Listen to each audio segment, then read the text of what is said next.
Oh, oke, iya. Oke.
siang, Dokter Lucy. Siang, Tara. Siang, Prof. Ade. Siang, Mbak. Apa kabar? Sehat-sehat aja, Prof. Udah lama ya ketemu Dok ya? Ya, terima kasih sudah partisipasi. Sama-sama.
Hello again, greetings and warmest welcome to all honorable speakers, participants, and committee. Thank you again for joining us in the last session of Nutri Webinar Symposium 2020 Nutrition Battling on COVID-19, How to Survive. Before we begin, firstly, we would like to announce the winner of Oral Presentation Award. From a total of 9 participants who awesomely presented their research on 12th and 19th of September, the winner is Dwi Lisa Nuraini. Congratulations, Dwi Lisa Nuraini, and as the winner, you will be awarded with 1 million rupiah in cash and free publication for your full paper with the same title in World Nutrition Journal. Additionally, World Nutrition Journal is currently open for submission to be published in February 2021. For more information, please visit our website in www.worldnutrijournal.org. The submission will be open until November 2020.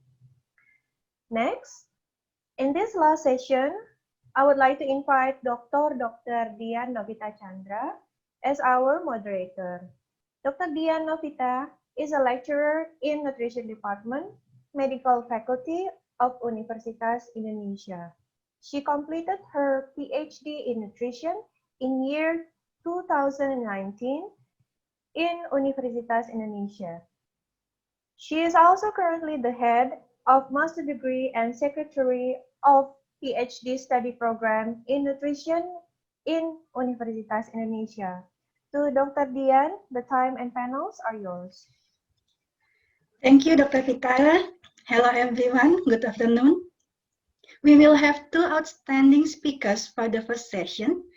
Latest study of soy formula on children, challenge and benefit. This session supported by Nutricia Sarihusada. Our first speaker is Professor Dr. Insinyur Made Astawan MSIPU.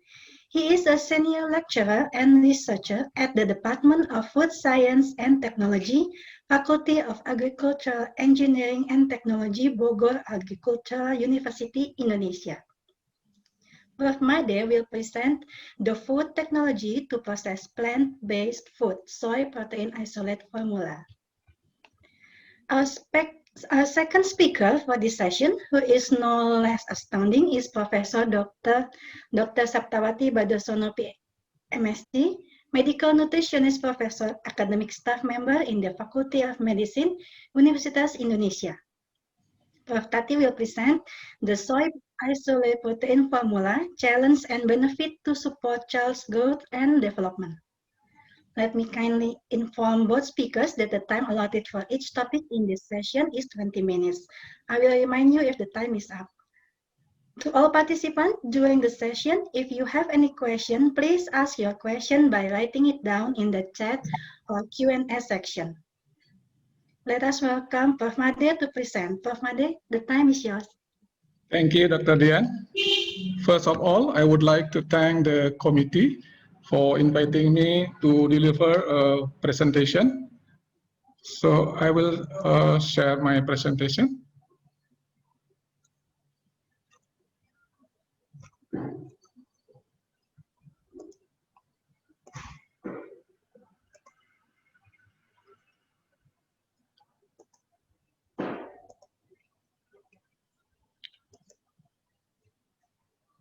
Okay, the title of my presentation is Food Technology to Process Plant-Based Food, especially for soy protein isolate formula. My name is Made Astawan. I am a lecturer and researcher at IPB University, Indonesia. So I will start this presentation with the question, why do we consume soybean? The answer is because among other nuts, among other nuts, soybean has the highest protein content and also the lowest of carbohydrate and also high in lipid content. So this is the reason why soybean and its processed products are very suitable to be combined with staple foods such as rice, wheat, and then maize, and also potato. Yeah. And for the Indonesian, tempe is common combined with rice. Okay, and then tempe is a fermented black soybean. Yeah, has been consumed in Indonesia since the 1600s based on Santini manuscripts that published in 1815. While the yellow soybean began to be cultivated in Indonesia in the 17th century. So in Indonesia recently, soybean is the most important crop after rice and maize. And for Indonesian are customized to consuming soybean and its derivatives. So it is not difficult to introduce new product based on soybean Indonesia, for example, soy protein isolates. So this is the brief history soy-based infant formula. The first launch in USA. In 1950, soy-based infant formulas were using whole soybean or soy flour or soy milk as their raw materials. And this will cause the formula were tan in color and had a nutty odor because of the beany flavor of the beans.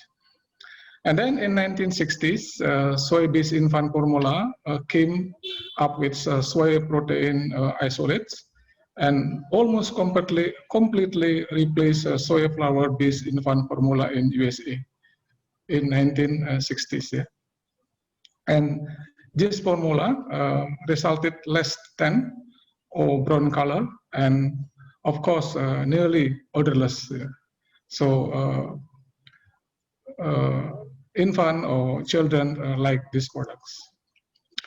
This is the soy protein isolate formula in the market. Yeah. As much as 25% of formula on the US markets are made from soy protein isolates, while in New Zealand around 13%, and then in UK 7%, in Italy 5%, and in France around 2%. And how about in Indonesia? Use of soy protein isolate formula for infant has increased due to some issues like lactose intolerance, cow's milk protein or casein allergy, and of course increase of vegan families. And this is some information on the level of products in Indonesia. We can see that soy protein isolate has been formulated in some of formula for 1 until 6 month infant, or 1 until 12 months, or 1 until 10 years of children. And these are some of soy milk products that commonly consumed in Indonesia. So what's the differences between soy protein isolate formula and soy milk formula? Soy protein isolate formula made from soy protein isolate has its protein source. Non-protein content in soybean has been removed due to protein isolation process. Higher PDCAS means protein digestibility corrected amino acid score. The highest value is 1.0.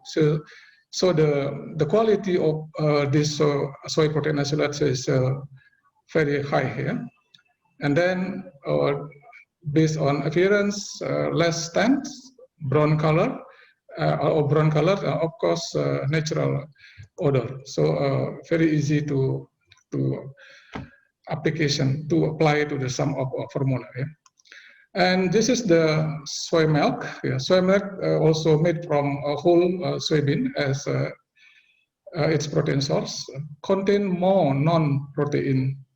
Yeah, contain more non-protein contents like fetid, flatulence causing oligosaccharides, less protein digestibility. In SPI is 1.0, while in soy milk is around 0.92, yeah. And then the appearance is a little bit tan or bronze, and then nutty odor. And what's the similarities? Not contain lactose. Yeah. Both soy protein isolate formula and also soy milk do not contain lactose because these products come from soybeans. Yeah. And so it can be consumed by infant with lactose intolerance. The second not contain casein, so because casein is animal protein in cow's milk, which is not found in soy-based milk. And then contain less saturated fat because soy protein isolate formula and soy milk come from plants, so they naturally contain less saturated fat than cow's milk. And this is the processing of soy milk. The first step is boiled or heated the soybean with steam around 30 seconds, and then grind it with boiled water, with the ratio 1 of soybean and 8 of water, yeah, 1 and 8. Yeah, but sometimes the producer also increase the water content to increase the yield of the products. Yeah. Of course, the protein will be decreased. And then filtration the slurry, and then soy milk was boiled around 30 until 60 seconds, and then addition of sugar and essence. After that, sterilize, and then cool, and then aseptic filling, and then becomes soy milk, liquid soy milk. While the soy milk powder was produced by using spray dried methods after homogenization process. And this is the process of making soy protein isolate. So the bean was soaked in water for 8 hours, the ratio at 1.5, then boiled 30 minutes, and then dehulled. And the dehulled bean were then dried, then ground and resulted to flours, and then removal fat of flour. This is the first difference with the soy milk. Yeah? There is a removal fat here, so becomes lower fat, or we also call defeated flour. Yeah? Defeated flour. And then protein extraction by dissolving defeated flour in water. The ratio is 110, and then added with NaOH, pH 9, and then extracted for 2 hours. And then aspiration using centrifuge, and then we will get protein. And then this protein will be precipitated, and then neutralize and wash the cup, and then freeze diet or spray diet, and we will get soy protein isolates. So the most important treatment is here, removal of fat, and then protein extractions. So why the SPI, the protein content in SPI is very high because of this process. And let me see the protein quality. Yeah? We know that soybean contains a high quality protein, and also has PD, protein digestibility score 1, yeah, the highest here, 1, and is comparable to high quality animals protein like casein from milk and also egg whites. Yeah? So the value also 1.0. And then SPI is the only widely available high quality plant-based protein now. And of course, this quality of protein is higher than beef, and also other beans, and of course higher than wheat, also rice, and and also another of staple foods. So SPI is low in fat and saturated fat, and of course lactose and cholesterol free also. And this table describes about the macronutrient content of soy protein isolate that we can see in this table. The soy protein isolate as compared to fresh soy milk and soy milk powder contains the highest of protein here, 91%, but the lowest of fat, and also the lowest of carbohydrates, and also the lowest of dietary fiber. So when this product will use to make formula, the food industry should combine with another fat, carbohydrate, dietary fiber, and also other ingredients.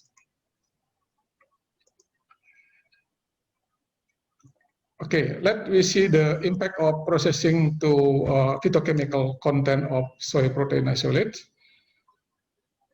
Soybean contains isoflavones, or we call phytoestrogen, which recently attracted public attention because it is suspected of having effect on sexual development and also reproductions and feminism. This is an issue, yeah.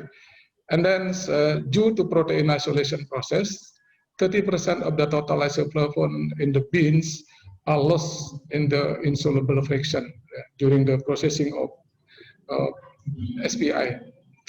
And also we have to know that actually no evidence showed dietary isoflavone affect sexual development and also maturation, and of infant that fed soy-based milk. So don't worry about the isoflavone content in the bean. Yeah. And then this is the impact of processing to unpurporable ingredients in soy protein isolates. Soy protein isolate which ultrafiltration process had lower trypsin inhibitor. You know that trypsin inhibitor will inhibit the protein digestibility and then will decrease the value of bioavailability of the protein. And also phytic acid. Phytic acid will complex with mineral, and that cause the mineral bioavailability also lower. Yeah. So by this process, SPI will have a high protein digestibility and also high mineral bioavailability. And then also about flatulence. Yeah, flatulence is caused by some of oligosaccharides like raffinose, stachyose, and also verbascose that are lost in soluble fraction during protein precipitation. So this will increase or lower the flash flatulence. So when we use SPI as in the formula, don't worry about the oligosaccharides of this because almost removed from the product. And then about the O flavor. O flavor in soy milk was from soybean, which was a result of lipid oxidation, and soybean defatting and also protein extraction could remove lipids in soy flakes. So this will increase the flavor. So this product become better in flavor. Yeah. Excuse me, Prof. Your time is 5 minutes left. Okay, and this is as I mentioned before, that soy protein isolate is only high in protein. So when we mix formula, we should combine with carbohydrate, vegetable oil, amino acid, vitamins, minerals, and other nutrients. And then by dry mixing process, we will get a soy protein formula. Yeah? And therefore, soy protein isolate formula has no lactose. It needs addition of corn maltodextrin or corn syrup solids, and also sucrose as carbohydrates replacer, and then also addition of fats like soy oil or coconut oils, and also need to be fortified with iron to reduce the prevalence of anemia, and also need to fortified by some vitamins to increase the quality of the formula. And so when we see this label, the content of soy protein in the formula is only 14%, while other ingredients is come from corn syrup, sugar, and also coconut oil, ferrous sulfate, carnitine, and others.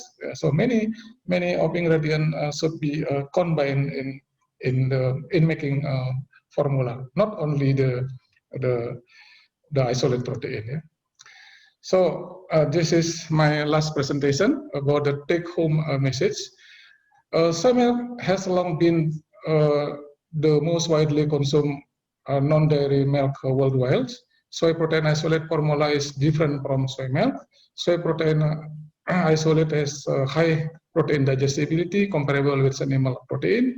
And then SPI formula is a mixture of SPI, carbohydrate, vegetable oil, amino acid, vitamins, minerals, dietary fiber, etc., which is made to meet the needs of children.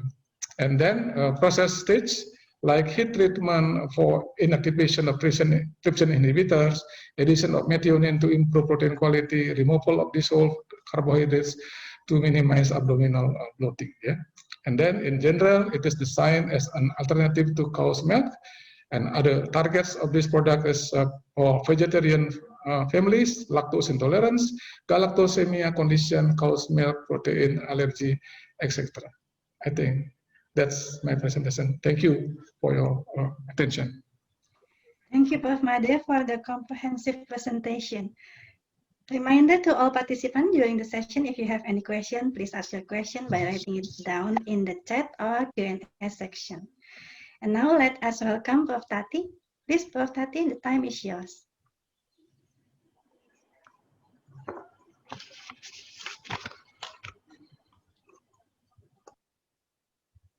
Thank you, Madam Moderator. Please let me share my presentation. Can you see it? Yes, Prof, we can see. Okay. So, thank you. And I also would like to give a very good day and thank you to all the participants who are still here with us up till now, yeah, at the last webinar symposium. Yes, I'm going to continue the talk of Prof. Made. And this is the topic of my talk about soy isolate protein formula, challenge and benefit to support child's growth and development. This is the talking points, and I will start with the first one about the quality of protein and amino acid of soya. Okay, as you see here, we can see that the protein content as the percentage of the raw material of various dietary protein sources and human skeletal muscle based on the determined nitrogen content multiplied by 6.25 as the standard of conversion factor. If you see the white bars, it represents the plant-based protein sources, and then the gray bar represents the animal derived protein sources, and the black represent the human skeletal muscle protein. And we can see here that the soy is actually have the good protein content around 70%. Yeah. Excuse me, Prof. Maybe you can make it into slideshow. Oh, sorry. Is Thank it you. ready? Okay. Yes, thank you. thank you. Yeah. And then if you look at this graph, about the essential amino acid content as percent of total protein.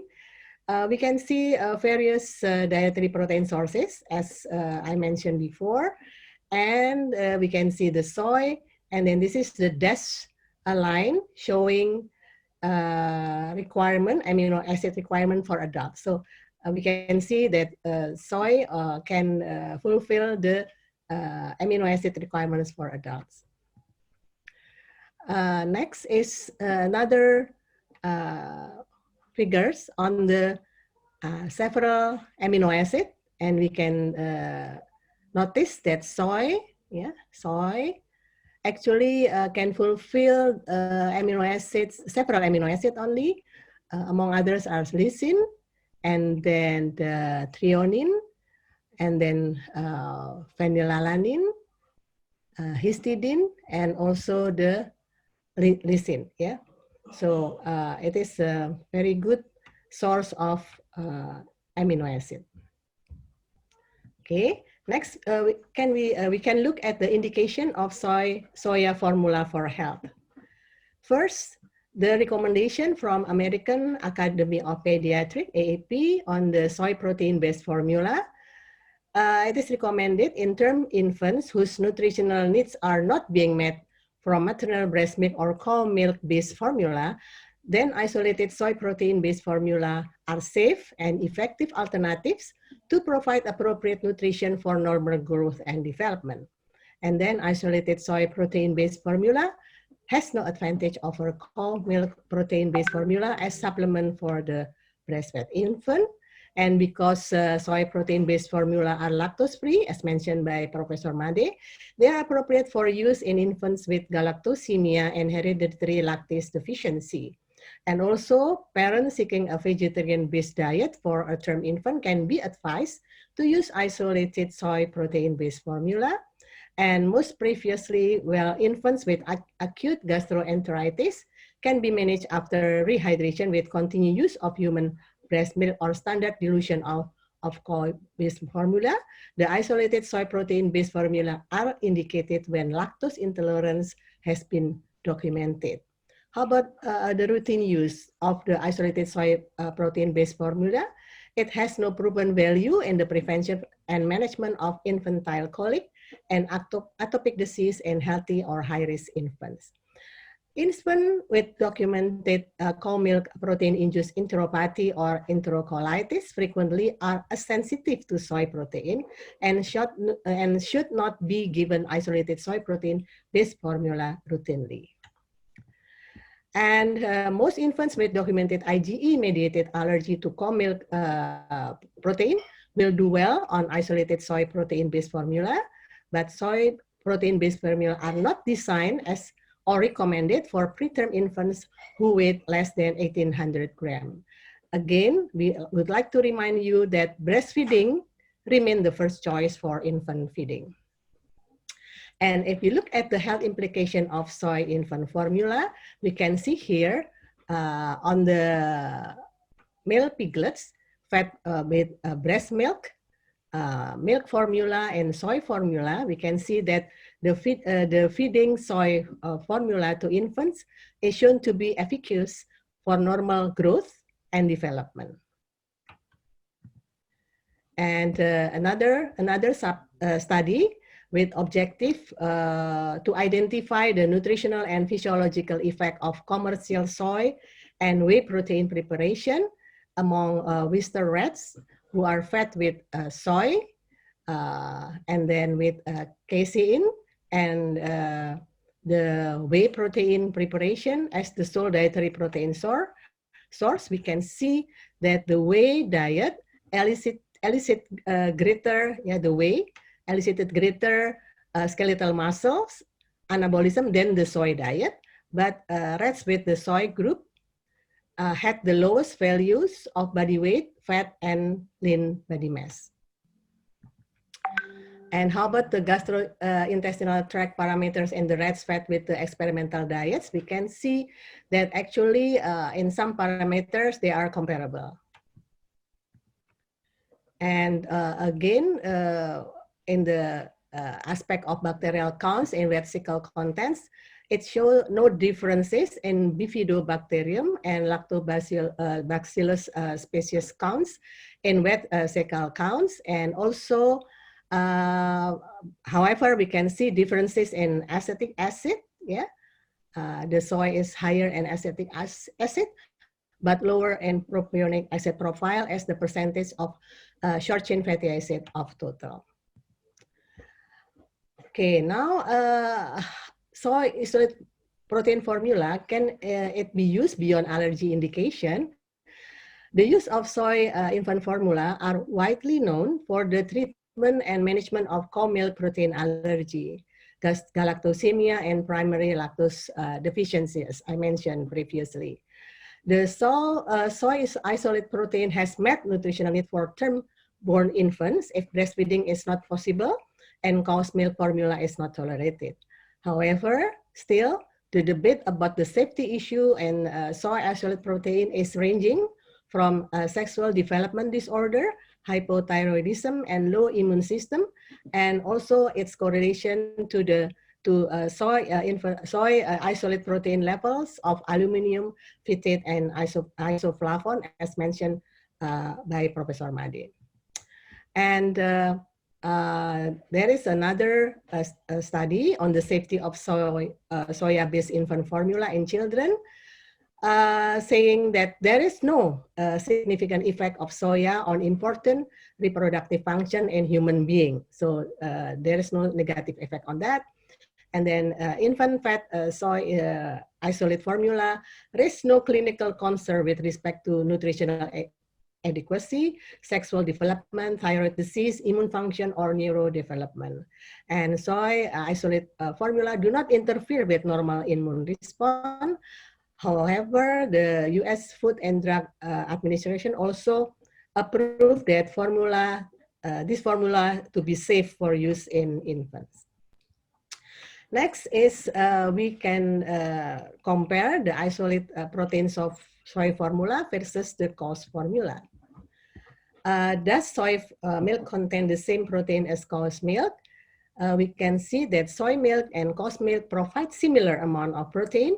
However, several nutritional differences exist between soy milk and cow's milk. In terms of soy milk, contains 3 grams of fiber, generally has fewer calories and less fat and cholesterol than cow's milk. Soy milk fortified with nutrients such as calcium, riboflavin, and vitamin E, D, and B12. And cow's milk contains more vitamin A, zinc, vitamin B12, folate, and calcium than soy milk. About this study, double-blind study on the addition of high-protein soy milk versus cow's milk to the diet of patients with severe hypercholesterolemia and resistant to or intolerant of statin. That study is providing first data from a double-blind study. It confirmed a significant cholesterol-lowering effect of soybean protein, even when only partly replacing animal protein in the diet in individuals with extreme plasma cholesterol elevation. And then this is the recommendation of SpGK, about soy protein infant formula and follow-on formula. It stated that cow's milk based formula should be prepared as the first choice for feeding healthy infants that are not fully breastfed. Soy protein based formula should only be used in specified circumstances because they may have nutritional disadvantage and contain high concentration of phytate, aluminum, and phytoestrogen that we are still unknown about the long-term effect.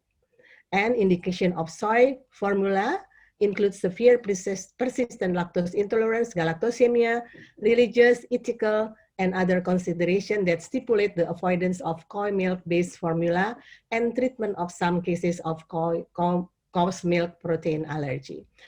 The use of therapeutic formula based on extensively hydrolyzed protein should be preferred to that of soy protein formula in the treatment of cow's milk protein allergy. Soy protein formula should not be be used in infants with food allergy during the first 6 months of life. If soy protein formula are considered for therapeutic use after the age of 6 months because of the lower cost or better acceptance, tolerance to soy protein should first be established by clinical challenge. And soy protein formula have no role in the prevention of allergic disease. There is no evidence supporting the use of soy protein formula for the prevention or management of infantile colic, regurgitation, or prolonged crying. And advice for the manufacturer should aim to reduce the concentration of trypsin inhibitors, lectins, goitrogenic substance, phytate, aluminum, and phytoestrogen in soy protein formula.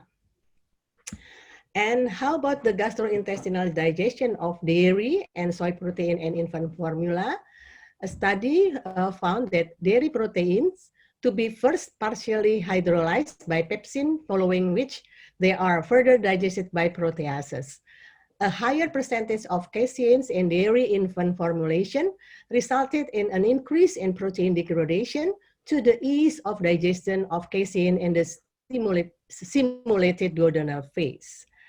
And the soy-based infant formulation showed the least in vitro protein hydrolysation compared to dairy formulation due to the hydrophobic B-sheet structure of soy protein that encourage protein aggregation and the possible effect of heat treatment on soy protein structure during processing.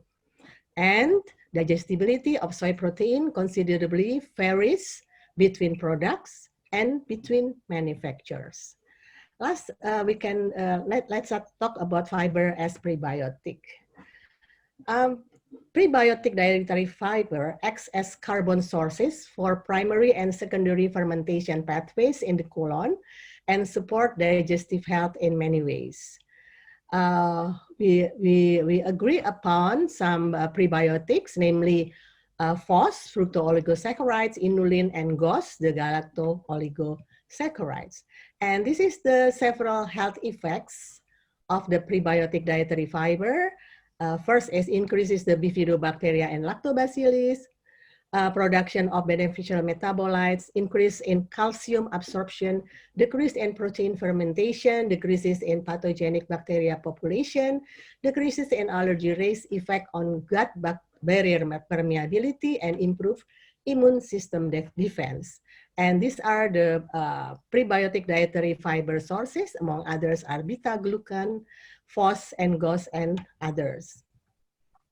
And human study already proven fibers that show prebiotic effects. We can see several fiber here, inulin, GOS, and then this is the prebiotic effects. Among others is increased bacterial death, decreased clostridium, having bifidogenic effect, prebiotic potential, and for fecal microbiota. And you can see here, this is the accepted probiotics, and then this still candidate for prebiotics.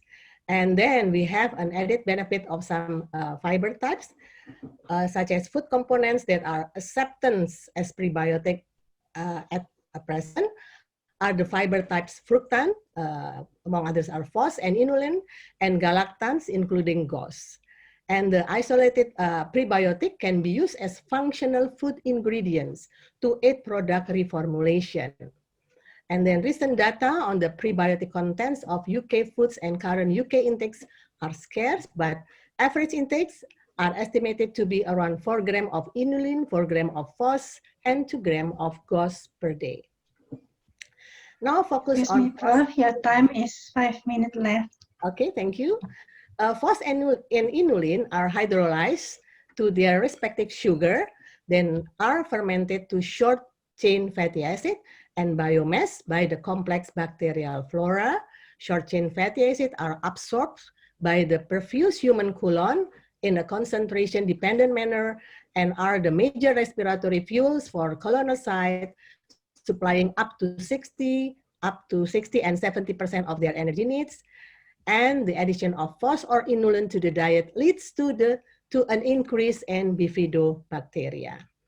And for the last slide, this is the clinical effects of prebiotics and pediatric population in relation to fight against constipation, poor weight gain, and preterm infants and eczema in atopic children, the reasonables of using prebiotic in some other disease, including infantile colic, absorption of minerals, and infectious disease is still under investigation. The safety profile of prebiotic use is excellent as no adverse effect were found, but further larger clinical study are required using commercially available products to help healthcare providers and users in making an appropriate decision concerning the correct use of prebiotic and pediatric population. And for that, I would like to end my presentation. Thank you for your kind attention. Thank you, Prof. Tati, for a very beneficial topic presented. So, all participants, we will start the question and answer session. The first question is for Prof. Made. We have the question, if we compare soy protein isolate with whey protein concentrate, which is better for muscle recovery? So the main limitation of soy protein isolate is the content of methionine. Yeah, it's low in methionine. So as long as the soy protein isolate is fortified with methionine, and then the quality will be the same with the animal protein sources like whey protein concentrate. Yeah, so we need to fortify the soy protein isolate with methionine to increase the quality of the proteins. That's all. Maybe Prof. Tati has a report about the significant effect of the soy formula to increase the muscle, for example. Well, actually, already answered by Professor Made, but it is true that soy is, less in several amino acids, including methionine, that are very beneficial for the muscles. Thank you. Okay, thank you, Prof. Made and Prof. Tati. So we move to the second question. The question is, does soy protein isolate still contain female hormone? First, Prof. Made maybe can answer, yeah, and then maybe Prof. Tati can add. Yeah, the typical of soy, the soy is isoflavone contents. Yeah, because of the structure of the isoflavone is look like estrogen, human estrogen. So sometimes the isoflavone is called as phytoestrogens, but not really estrogens. Only the same in the structure. So of course the function in our body is it's also a difference between the isoflavone and the isoflavones. But some evidence research indicating that no evidence showed that dietary isoflavone affect sexual development and also maturation. So don't worry about the isoflavone as long as the isoflavone is come from the natural products like soybean, not by fortified isolate isoflavone. Yeah. Maybe Prof. Tati will be give you more information. Well answered, Professor Made, but in my presentation also proof that in a piglet, yeah, actually the soy having a good giving good effect on the physical and development. It's a male piglet, so the testicular is developing. It doesn't to be a feminism like Professor Made already mentioned. Yeah, agree. Thank you, Prof. Made and Prof. Tati. So, what about the issue regarding patients with breast tumor? Is it safe for them to drink soy protein isolate? Yeah, the better way to prevent the cancer, breast cancer is give the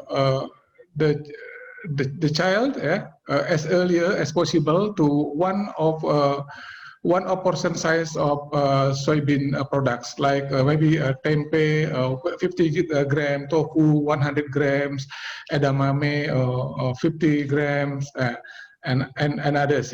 We have also many kinds of products that made from soybeans. So, and also there is evidence research that the survival of breast cancer will also have an opportunity to be helped more than the survival, but not eat soybeans. Yeah, like that. No evidence based that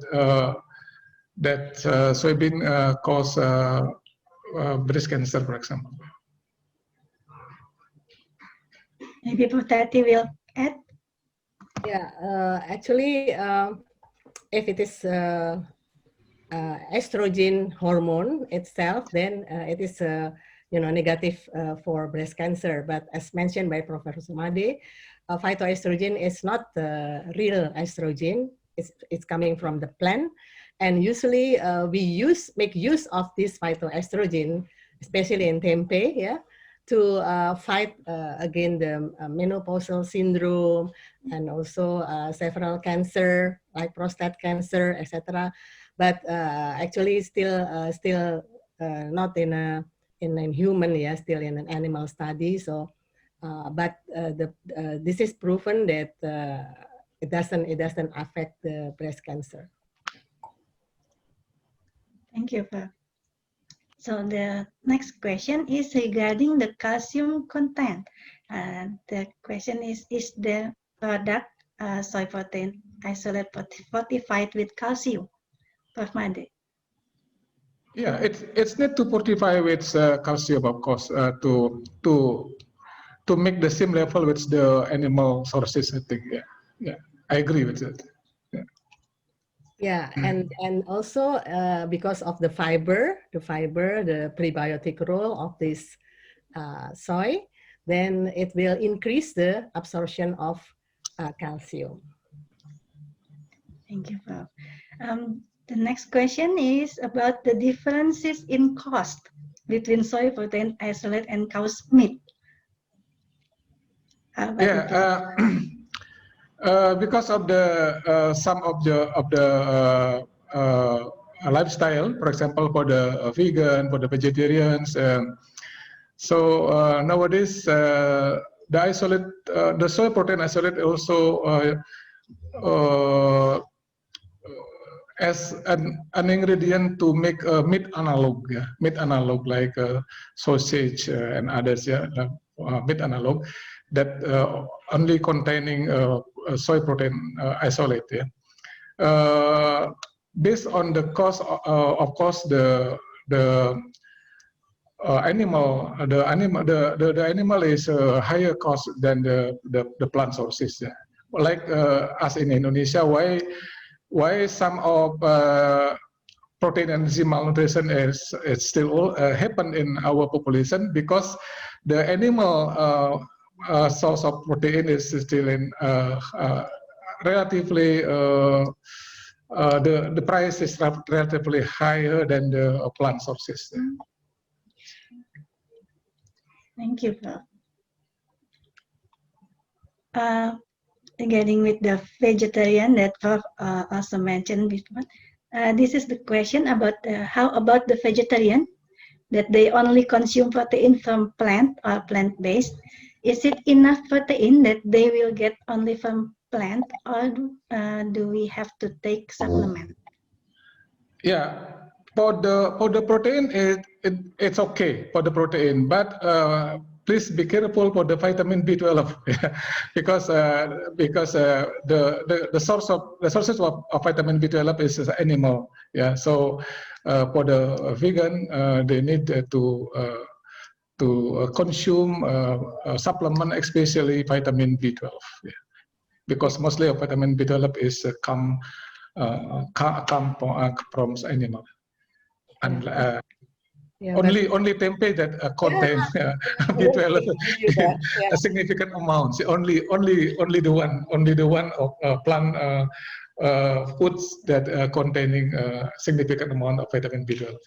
Yes, because it's being fermented. So by fermentation, then tempeh is the only plant protein that can fulfill the B12 for vegetarian.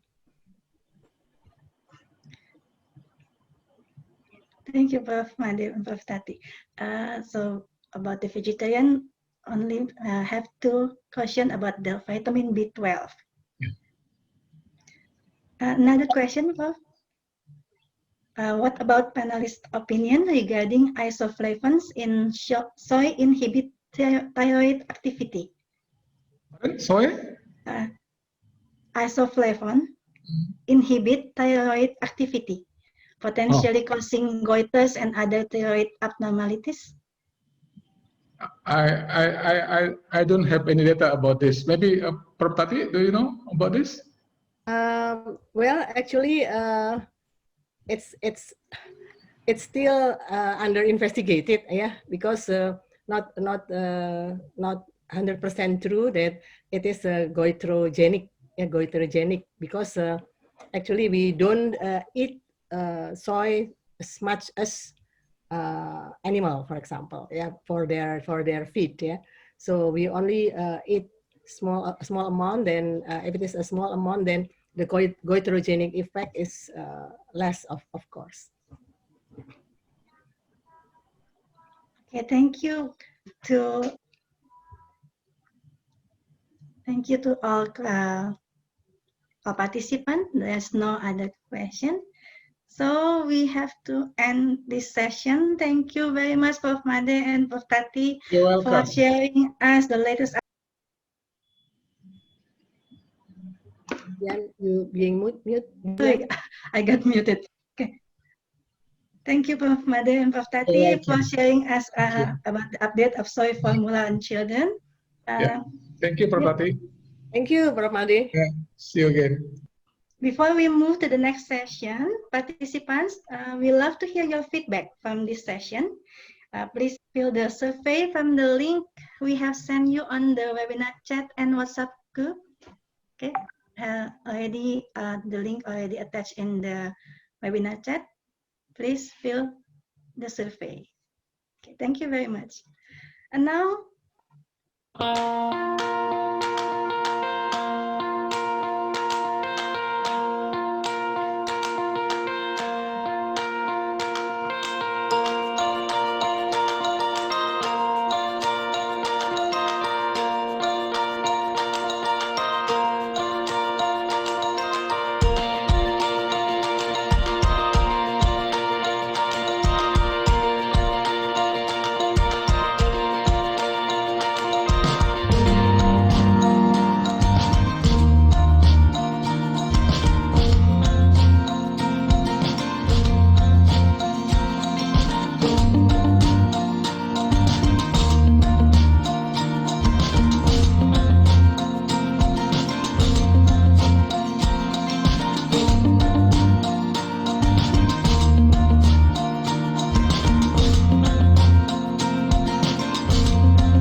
okay, hello again, everyone.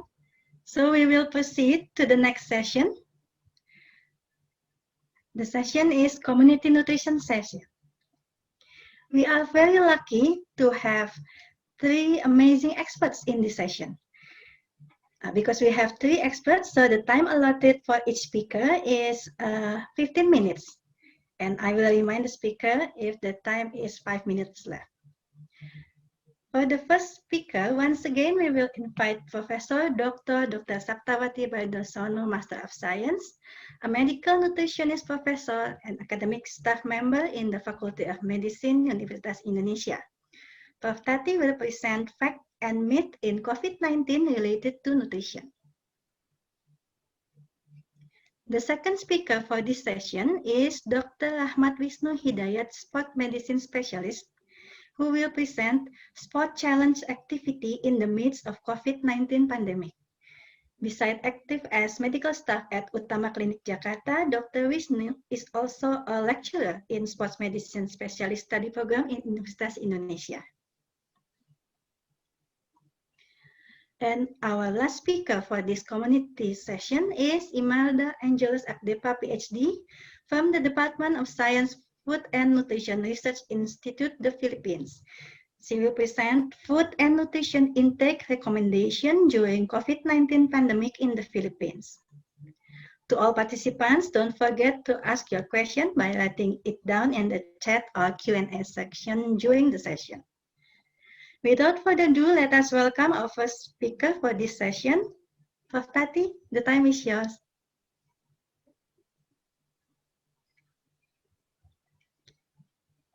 Prof. Tati, you still in mute? Okay. Thank you again, Dr. Dian as the moderator, and thank you again to all participants for still being with us. So I'm assigned to discuss with you about fact and myth in COVID-19 related to nutrition. Well, actually, when I was given this topic, I was wondering what to be discussed because so many things happening during the COVID-19 global pandemics. Maybe then we can discuss together and I would hear from you later on.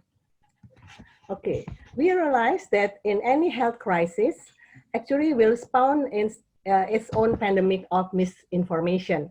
This, for example, the spread of dangerous lies about AIDS in the 80s, 90s, and 2000s, from the belief that the HIV virus was created by a government laboratory to the idea that HIV tests were unreliable, and even the spectacularly unfounded theory that it could be treated with goat's milk. This claim increased risky behavior and exacerbated the crisis. And now, this time, around the coronavirus pandemic, a fresh inundation or flooding of fake news from Facebook to WhatsApp frequently share misinformation, include everything from what caused the outbreak to how you can prevent becoming ill. Here are some of the news spreading so far. For example, there are more people had died from drinking industrial strength alcohol based on a false claim that it could protect. And then a belief that the epidemic might be man-made and many educated people falling for this false information. Even some world leaders have been guilty of spreading inaccurate information about the risk of the outbreak and promoting unproven remedies that may do more harm than goods. Then we have to decide whether the information is fake or true. First, when thoughts flow smoothly, people not alone. The simply presence of an image alongside a statement increases our trust in its accuracy. And the more we see something in our news feed, the more likely we are to think that it is true, even if we were originally skeptical. In one study, about 25% of participants said the fake news was true, but 35% said they would share the headline. Many people have been sharing false information with a sort of disclaimer at the top, saying something like, I don't know if this is true, but blah, blah, blah, blah, blah. And so at one time, we will feel to have enough and want to stop the spread. Here are some tips. At first, value might help us to stop the spread of misinformation. The bank of myths should avoid being overly complex. Present the facts as simply as possible. And repetition makes the idea feel more familiar, which could increase perception of truthiness. Social media platform providing the occasional automated reminder, such as to think twice before sharing. And lastly, it will be everyone's responsibility to stem that spread. In addition, here are some effective responses to COVID-19 outbreak because the role of freedom of expression and information, such as free flow of information, but must be identified based on the key information needs of population, communities, and individuals. And the media plays a central role in providing information to people most likely to be affected, can monitor national and international responses to an outbreak and promote transparency and accountability in the delivery of necessary public health measures. Social media platforms play an increasingly dominant role in facilitating communication, disseminating information, and sharing opinions. And in addition, anxiety about COVID-19 makes people more willing to try anything, such as herbal drink. The drink might reduce fever symptoms, but this might lead to the infected person infecting other people, and the mixture could have long-term health complication. And also some plants was claimed to serve as an antibiotic against the coronavirus when used as an eye drop, but actually the WHO has stated that antibiotics do not kill the coronavirus as they kill bacteria, not virus. And poisonous fruit was falsely promoted as preventive measure for COVID-19 because only it looks a bit like the coronavirus virion. And another herbal drink stated as a miracle cure that can treat and prevent COVID-19 despite a lack of medical evidence. And worse, cow urine. Cow urine actually will create a new zoonosis.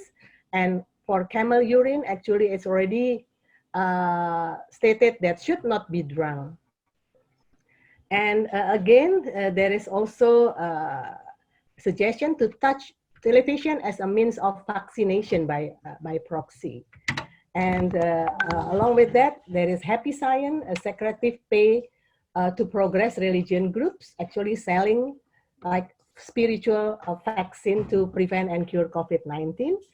And also a suggestion that COVID-19 could be prevented by applying a cotton ball soaked in violet oil to the anus. Also advocated that people should visit shrine to be healed. And then in greeting, namaste as a greeting will prevent transmission of COVID-19. In contrary, Arabic greeting like Assalamualaikum does not prevent it as they direct air into the mouth.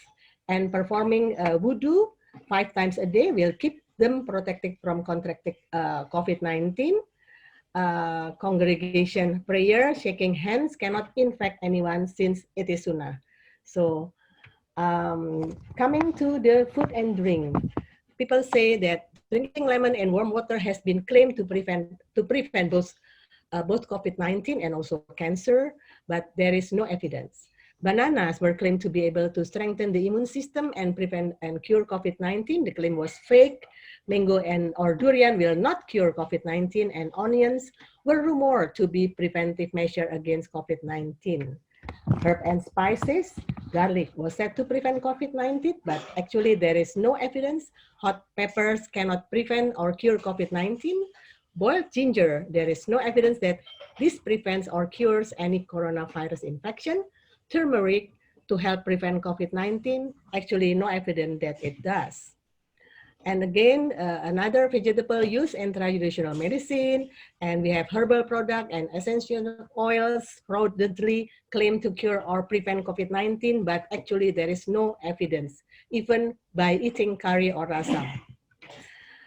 How about drinks and frozen food? Drinking alcohol, drinking water every 15 minutes actually will not prevent or cure COVID-19, though avoiding dehydration is healthy. Tea was said to be effective against COVID-19 and also other tea, but these claims were falsely attributed. How about drink and frozen food? Again, eating ice cream and frozen food will neither cure or nor cause COVID-19 as long as they are hygienically prepared. How about meat? Eating meat does not have an effect on COVID-19 spread, and eating chicken also will not cause COVID-19 as long as it is hygienically prepared and well cooked. And there are no miracle food or diet that can prevent or cure COVID-19. It is a fact. Yes, like they claim about superfoods, certain foods and supplements, miracle foods. Yeah, actually no evidence that eating certain foods or following certain diet will protect you against coronavirus. Let's see about the myth of garlic. Garlic has an antibacterial effect, but there is no evidence showing that eating it can prevent or cure COVID-19. So the myth is eating garlic help prevent infection with new coronavirus, but actually the fact is no evidence. How about lemons? Drinking warm water with lemon slices could combat novel coronavirus, but actually there is no scientific evidence. Vitamin C, it is known to play a role in supporting the normal functioning to the immune system, but up till now, no strong evidence that supplementing with vitamin C will prevent or cure COVID-19. Yeah, so the myth, vitamin C supplements will stop you from catching COVID-19, but the fact is researchers have yet to find any evidence. How about alkaline foods? Actually, there is no evidence indicating that foods can even affect the acidity levels of blood cell or tissue, let alone cure viral infection. And the famous keto diet, actually, there is no existing scientific evidence demonstrating that a ketogenic diet can prevent coronavirus. But a study in Italy found that eating habit and lifestyle evidently changed during COVID-19 lockdown. We can see here that smoking during COVID-19 is getting less, and also in contrary, the sleeping habit during 19 is getting increased. And there are some food, there is increased intake, yeah, but some food are reduced intake. Excuse me, your time is 5 minutes left. Okay. And now how to keep healthy while in isolation or quarantine. If you are in isolation or quarantine, then again, this is the advice: eat a balanced and varied diet, establish a routine and practical mindful eating, keep hydrated, practice seafood hygiene, stay active at home, get enough quality sleep, and get information from trustworthy sources. And if you are in a rehabilitation unit, step 1, there will be nutritional assessment and malnutrition screening. Step 2, setting the nutritional treatment against the requirement, diet setting, additional support therapy, and artificial nutrition. And step 3 is continuous monitoring. And this is for my last talk. A study found that actually during the COVID-19, there are self-reported related behaviors, yeah, for the safety behaviors. But again, there are behavior using alternative remedies like homeopathy or essential oils, as I mentioned, searching information by alternative media online, and spreading information online. So this is 8 ways to support misinformation. Look whether the source suspicious, using bad language, emotional contagion, new gold or full gold because of reported by only one source, false accounting, fake social media accounts, oversharing, follow the money, and then you should fact checking the website. Okay, so we should stop living in fear, living in hoax. Thank you. Thank you, Prof. Tati, for a very interesting presentation. Reminder to all participants to write your question in the chat or Q&A section. You can also share about the myth and fact that you maybe found in your practice. Okay, for the second speaker, please welcome Dr. Wisnu. Of course, hello, we good know. afternoon, Yeah. everyone. Yeah. Okay, is my voice here clearly? Yes, Doc. Okay. Yes, Doc, you may So, share your screen. allow me to share my presentation first.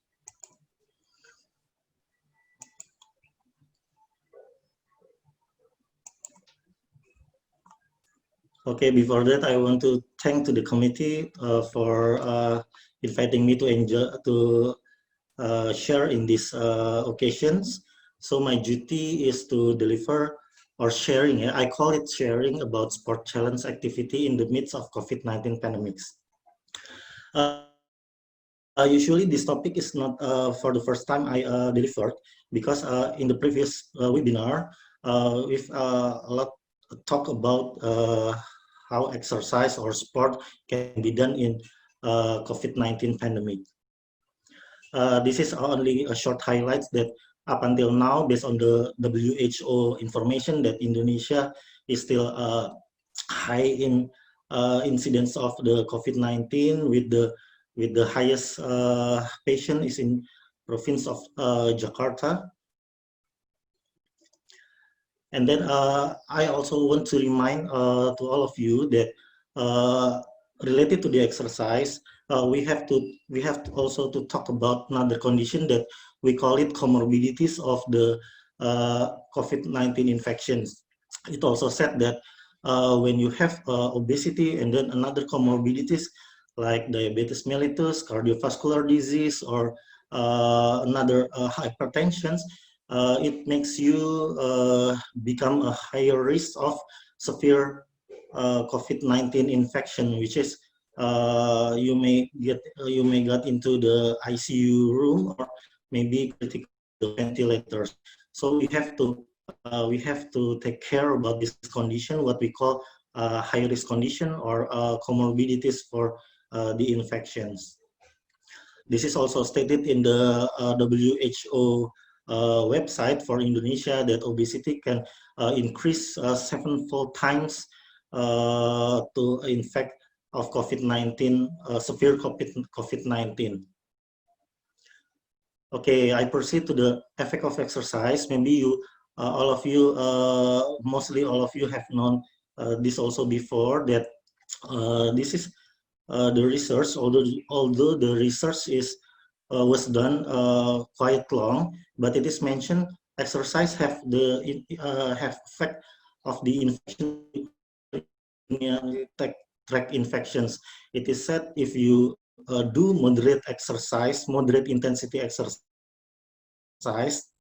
and then you can have decrease your risk of URTI about 40 until 50%. So it means a lot, that shows that moderate exercise can increase your immunity level. Another research that was done last year, this is by David Nieman. It is also mentioned, try to compare between marathon and walking exercise, which marathon is represent a high intensity exercise or vigorous exercise, while the walking is a moderate intensity exercise. As you see this is temporary change. I said a temporary change, yeah, not permanent, decreasing in the activity of the our immune functions. Also, when we do the high intensity exercise, some of our stress hormone and cytokines also increase higher than the walking exercise. But again, I said that this change is only temporary, not permanent. As long as someone has recovery well from the high intensity exercise, and then the immune function will back to normal.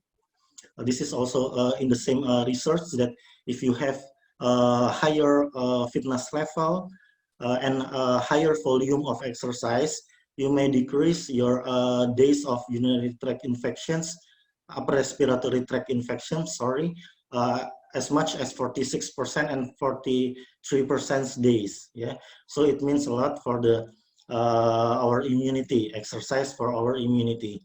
Another research said that in 2005,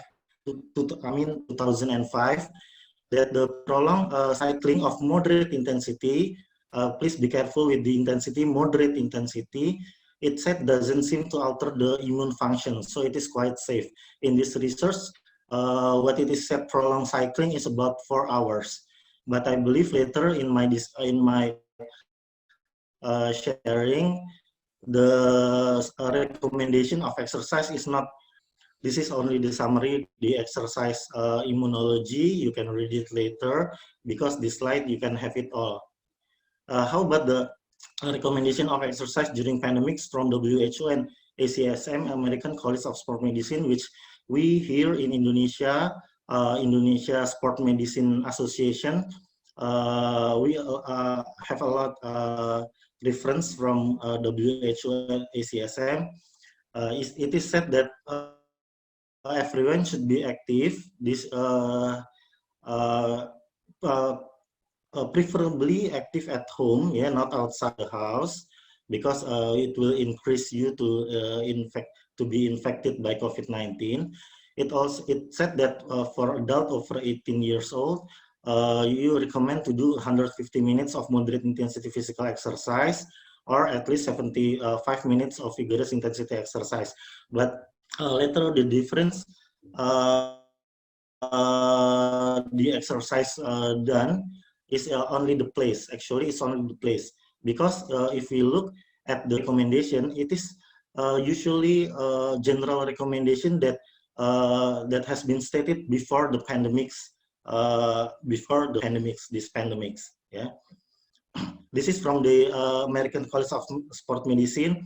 It is also, you can do indoor activities, dancing, like using equipment like treadmill or a static cycle, or you can do the outdoor activities. But later I will explain about the health protocol to do the outdoor activities. Or you can do also strength training. But it is also mentioned that if someone had COVID-19 positive from PCR but no symptoms or asymptomatic, you can exercise the moderate intensity exercise. This is the update recommendation from ACSM also, which is launched at the last month, August 2020. It is still relevant until now, but they are stated that since about 2 months ago, they stated that the virus can be transmit into the aerosol, which is it's very dangerous if we do activity outdoor and then we got the aerosol that may contain the virus. We can be infected from that micro droplets. The exercise recommendation also not changed, yeah, but 150 minutes until 30 minutes per week. Also, the intensity of the exercise is still moderate intensity. You can do based on the ACSM recommendations. And then for nowadays, the team or group exercise is not allowed yet, because group exercise or group sport or team sport usually is categorized as a high intensity sport or high intensity exercise, which is when we do that, we are not allowed to do mass. So it will increase the transmission risk between one player to another player. This is from the Canada, Exercise Medicine Canada also, some of the recommendations. Yeah, it is said that if someone recovery from a mild to mild COVID-19 infection, they can begin to active like usually before sickness with this kind of the program 50, 30, 20, 10. It means after a week or 2 weeks having a rest after the COVID-19 infection, they can begin to do the exercise volume first 50%, then the usual, and then the next week 30% decrease, 30% as usual, etc. until they will recovery to all the volume of the. This is the current situation in Jakarta, based on the local government of Jakarta province, that since yesterday the PSBB2 is prolonged until mid-October, and then it is if you open the website of the Jakarta province governments, it is said that if you want to do exercise outdoor, please do it near your residence. Yeah, so not too far. Not too far from your home, or to another district far from your home. Your time 5 minutes. Thank you. Indonesia Sport Medicine Association also released the recommendation of exercise during the pandemic, especially outdoorly. It is said that if you do the exercise outdoor, it will increase your risk of being infected by COVID-19. The risk even higher if you do the exercise with other people, your friends, not in your same house. With the intensity of exercise is a moderate intensity that we define with the easy way talk test.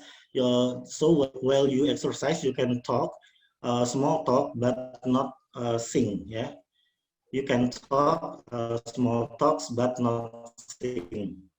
And then avoid to touch your face before you clean the your hands with sanitizer or wash your hands. Some guidelines from Ministry of Health according to the cycling that which is trend. So if you do cycling, especially fast speed one, you should distance from the other cyclist is about 20 meters. It will protect you from the slipstream of your cyclist in front of you. If you are running, your distance advised to be 10 meters, and then if walking is 5 meters. Or if you want to do exercise safely, just till now, because the incidence of COVID-19 in Indonesia is still high. This is recommendation of WHO about mask. This is also state that when you brisk walking, you can use the fabric mask, which contain of 3 layers. Yeah, if you do brisk walking 30 minutes a day, 30 until 60 minutes per day, as much as 3 until 7 days per week, it's exercise. So a moderate intensity exercise while using a face mask is quite safe. This is another.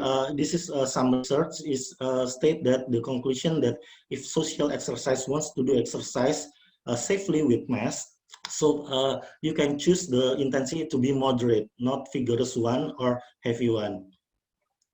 This is some of the activity categorized as moderate intensity physical activity and vigorous intensity. So please be careful when you choose the intensity of exercise outdoorly. Please choose moderate intensity, and then you can wearing mask, because wearing mask is mandatory for from our local government. This is a guide. If you want to do swimming, make sure that the acidity of the water is between 7.2 until 8, because with this acidity it will virus, bacteria, or germs, another germs. Yeah, jadi make sure the water acidity is safe. This is a new gym regulations in the situations. Yeah, temperature check, disinfecting equipment, mask still on, and then physical distancing also, viewer use capacity. This is also stated regulation from our government for the fitness center.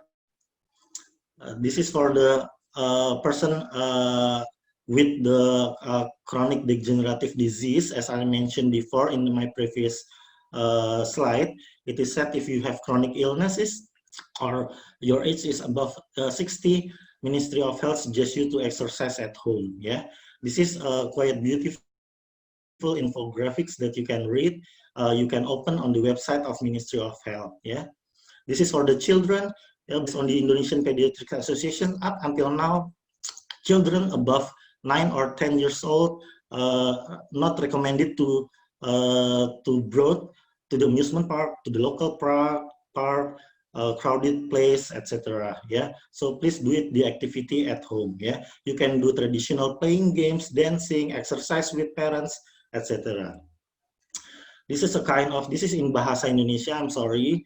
A lot of activity you can do indoor, in home, or maybe outdoor. Yeah, for the adults and teenagers. Yeah. So the last, I'm sorry for the time. Summary: exercise is very important the amount of exercise should be a moderate intensity and then 100 week. So exercise safely outdoor.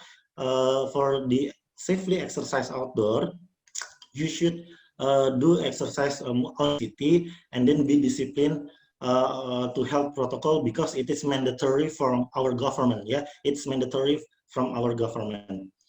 To do the high intensity exercise or vigorous, just do it at home.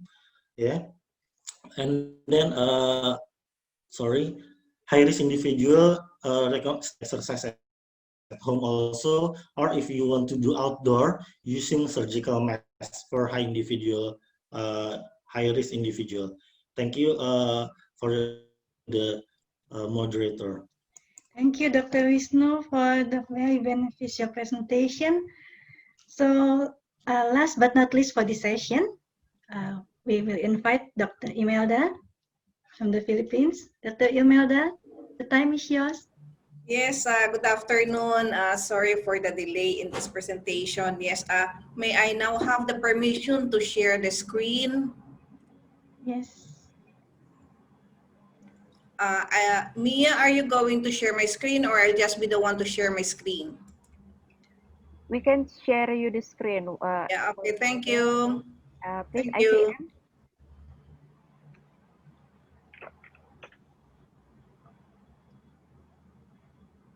ICM. ICM, can you?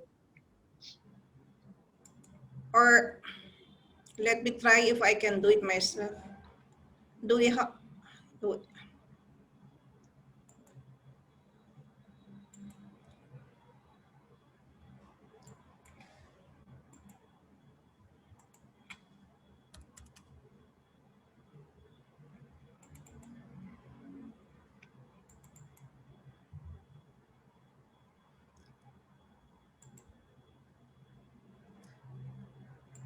Okay, so sorry for that. So am I sharing the screen now or are you going to share it, Mia?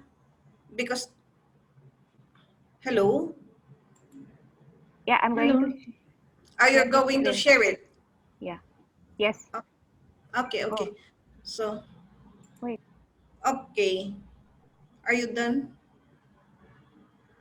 Or ICM, let me just do it. Let me just do it, Mia. So it's mine. Yeah, okay. So, okay. sorry for that. Okay. So, for Okay, this Dr. presentation, Imelda. allow me to share with you the food and nutrition intake recommendation during COVID-19 pandemic in the Philippines. So allow me for this presentation to have this outline. Of course, a very brief introduction on COVID-19, the nutrition during COVID-19, the food and nutrition recommendations, and then I will give you the summary. So we know very well that COVID-19 is very alarming, and it is caused by the SARS-CoV-2, and it causes a respiratory disease. Now, during this COVID-19, there is what we call cytokine storm, or an overproduction of immune cells. And therefore, the overproduction of the cytokine storm, or the overproduction of the immune cells, will cause actually lung inflammation and fluid buildup that can lead to respiratory distress. So therefore, the mode of transition, the most common presentation of COVID-19 is fever and dry cough, followed by flu-like symptoms. And some reports indicate that a person might be having also conjunctivitis or eye discharges, and others have diarrhea. So the mode of transmission, we all know that it is person to person. However, it is actually caused by the droplet, someone who is ill to a person who is not ill. And the hugging and shaking of hands is also prohibited during this time. And sometimes they also say that COVID-19 also spreads in objects. When a COVID-19 patient holds some objects, then the virus is there when it is not actually disinfected. So for the statistics in the Philippines, this is somewhat so delayed. It's September 13th. However, I'd like to inform you that Philippines, like Indonesia, is still experiencing an increasing trend, although mortality rate is already very low. And since there is no registered medicine or vaccine against COVID-19, our immune system is the best defense, of course, and we know that. And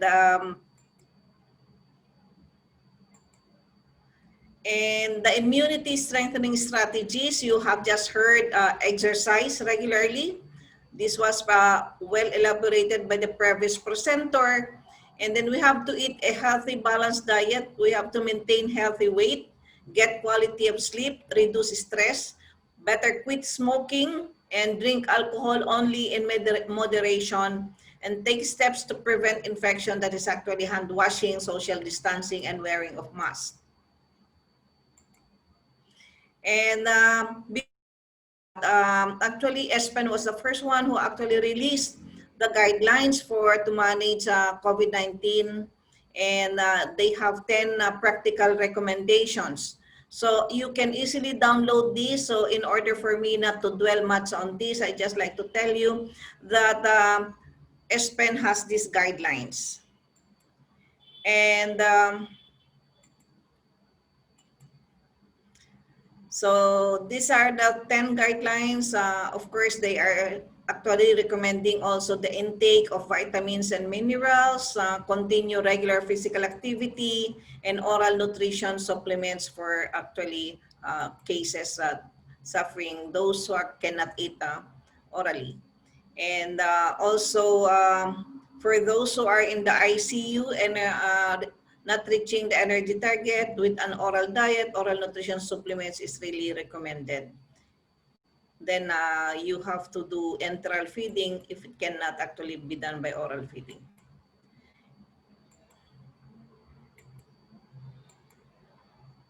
So this is the 10. So based on these guidelines, the Philippines have developed its own guidelines. And it is very simple, trying to actually interpret this so that our nutritionist dietitians, clinical nutritionist dietitians can actually implement. So we categorize our guidelines onto severe and critically ill, suspected, probable, or confined COVID-19 patients. And this is our recommendation. So for energy requirement, we allow 20 to 30 kilocalorie per kilogram body weight. For total protein, 1.2 to 2 grams per kilogram body weight. For carbohydrates, we have 50 to 60% of non-protein calories, and 40 to 50% for non-protein calories for fat. And based on this, we already have medical nutritionals oral feeding for severe and critically ill suspected, probable, or confirmed cases. So this medical nutritionals or oral feeding shall be encouraged for early intestinal nutrition that can provide nutrition support, nourish intestines, improve intestinal mucosa barrier, improve intestinal immunity, and maintain intestinal microecology. So for enteral feeding, the following should be considered. So for severe and critically ill patients with acute gastrointestinal damages, manifested as abdominal distension, diarrhea, and gastroparesis, enteral nutrition shall be recommended. And for patients with intestinal damage, pre-digested short peptide preparation shall be recommended. And for patients with good intestinal functions, whole protein preparations with relatively high calories shall be recommended. So for enteral feeding, the following should be considered. For hyperglycemia patients, nutritional preparations which are beneficial to glycemic control shall be recommended. And enteral formula shall be given to patients with acute lung injuries or acute respiratory distress or syndrome. So we actually cater to nutrient-dense formulas. And for patients with tracheal intubation, intestinal nutrition tube indwelling shall be recommended for post-pyloric feeding, and pump infusion of nutrients shall be used at a uniform speed. So temporary parenteral nutrition shall be considered for patients who are at high aspiration risk, and particularly the elderly. Patients with apparent abdominal distension is also considered. Oh, sorry.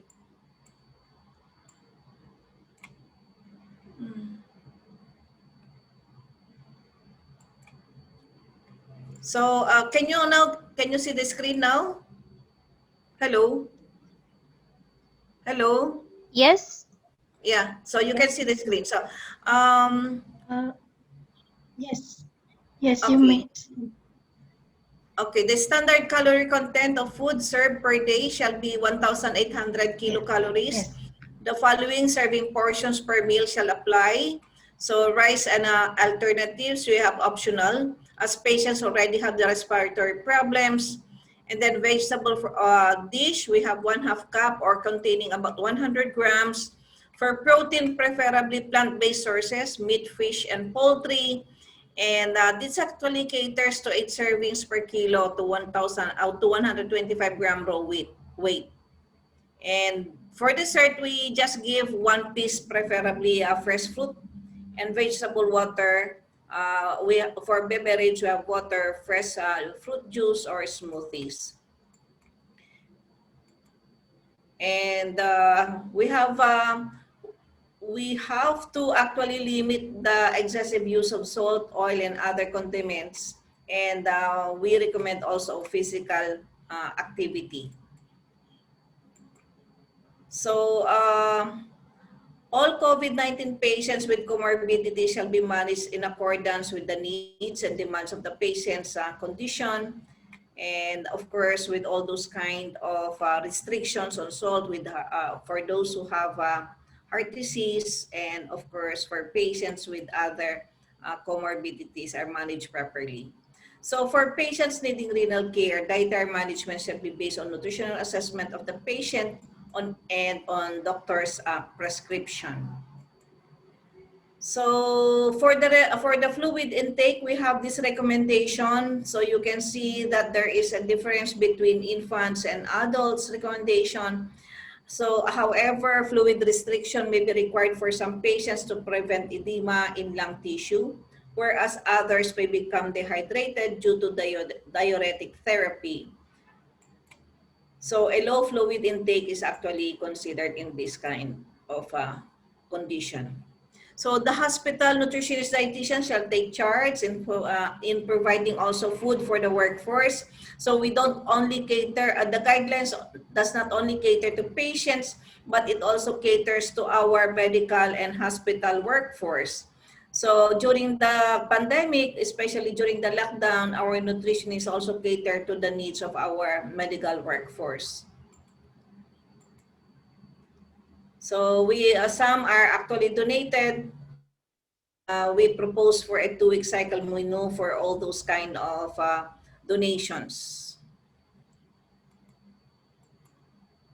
So this is just a sample one, the menu for patients who can tolerate solid foods. You can see there that it is actually broken down into breakfast, lunch, and dinner. So we just give this, taking into consideration what I have already presented to you in the recommendations. And PillSpen also have their own guidelines and framework, and this is very easy, and it is also I think downloadable. You can see here that they actually categorize hospital admissions and those with quarantine facility in the Philippines for probable and suspect cases. they are actually in the quarantine facility. However, for severe cases or critically ill, they go to the hospital and they follow this framework in the management of patients. And also the guidance also is in here for nutrition therapy of adults with confirmed or suspected COVID-19. So this is, they have to follow this framework in order for them to actually implement nutritional management among these patients properly. So to prevent further deterioration of immune system, I need to administer a therapeutic diet to compensate for the nutrient losses common among COVID-19 patients. So we have the medical nutritionals, and we know very well that this can provide nutritional support, nourish the intestines, of course, improve intestinal mucosal barrier and intestinal immunity, as well as microecology of the intestine. Excuse me, Imelda, your time, Yes. 5 minutes left.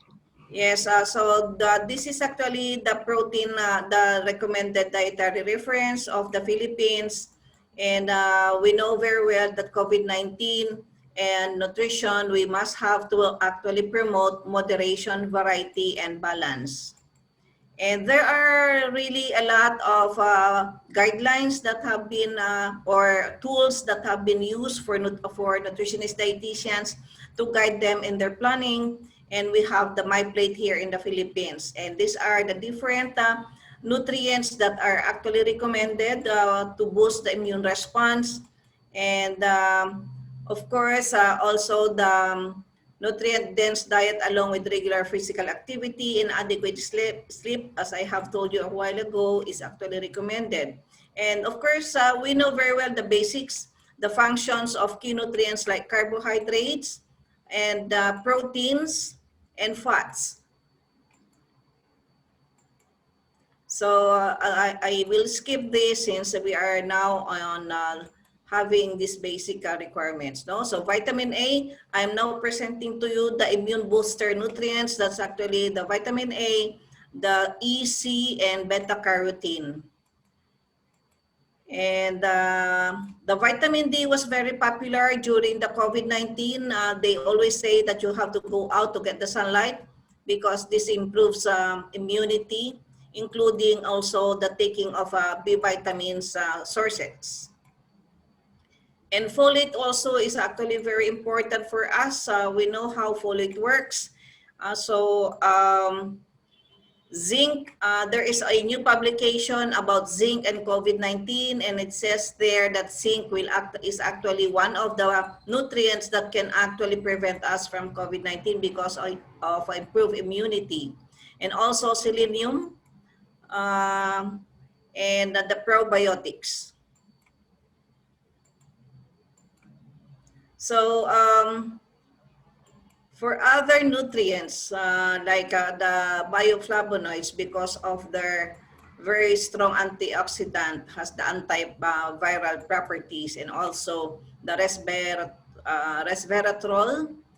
So I'd like to stress this, that we also have ginger tea and of course the garlic, onion, and turmeric because of the anti-inflammatory effects.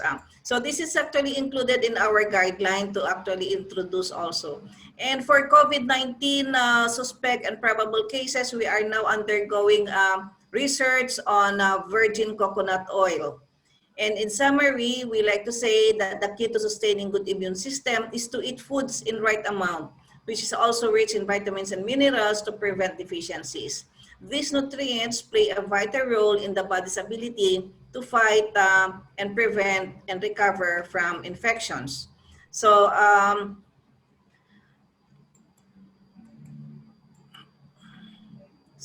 we always say you better go and consult your nutritionist dietitians, for individualized and safe feeding, coupled with a physical activity recommendation. So with that, thank you so much for listening. Thank you. Thank you, Dr. Imelda, for sharing us the important topic.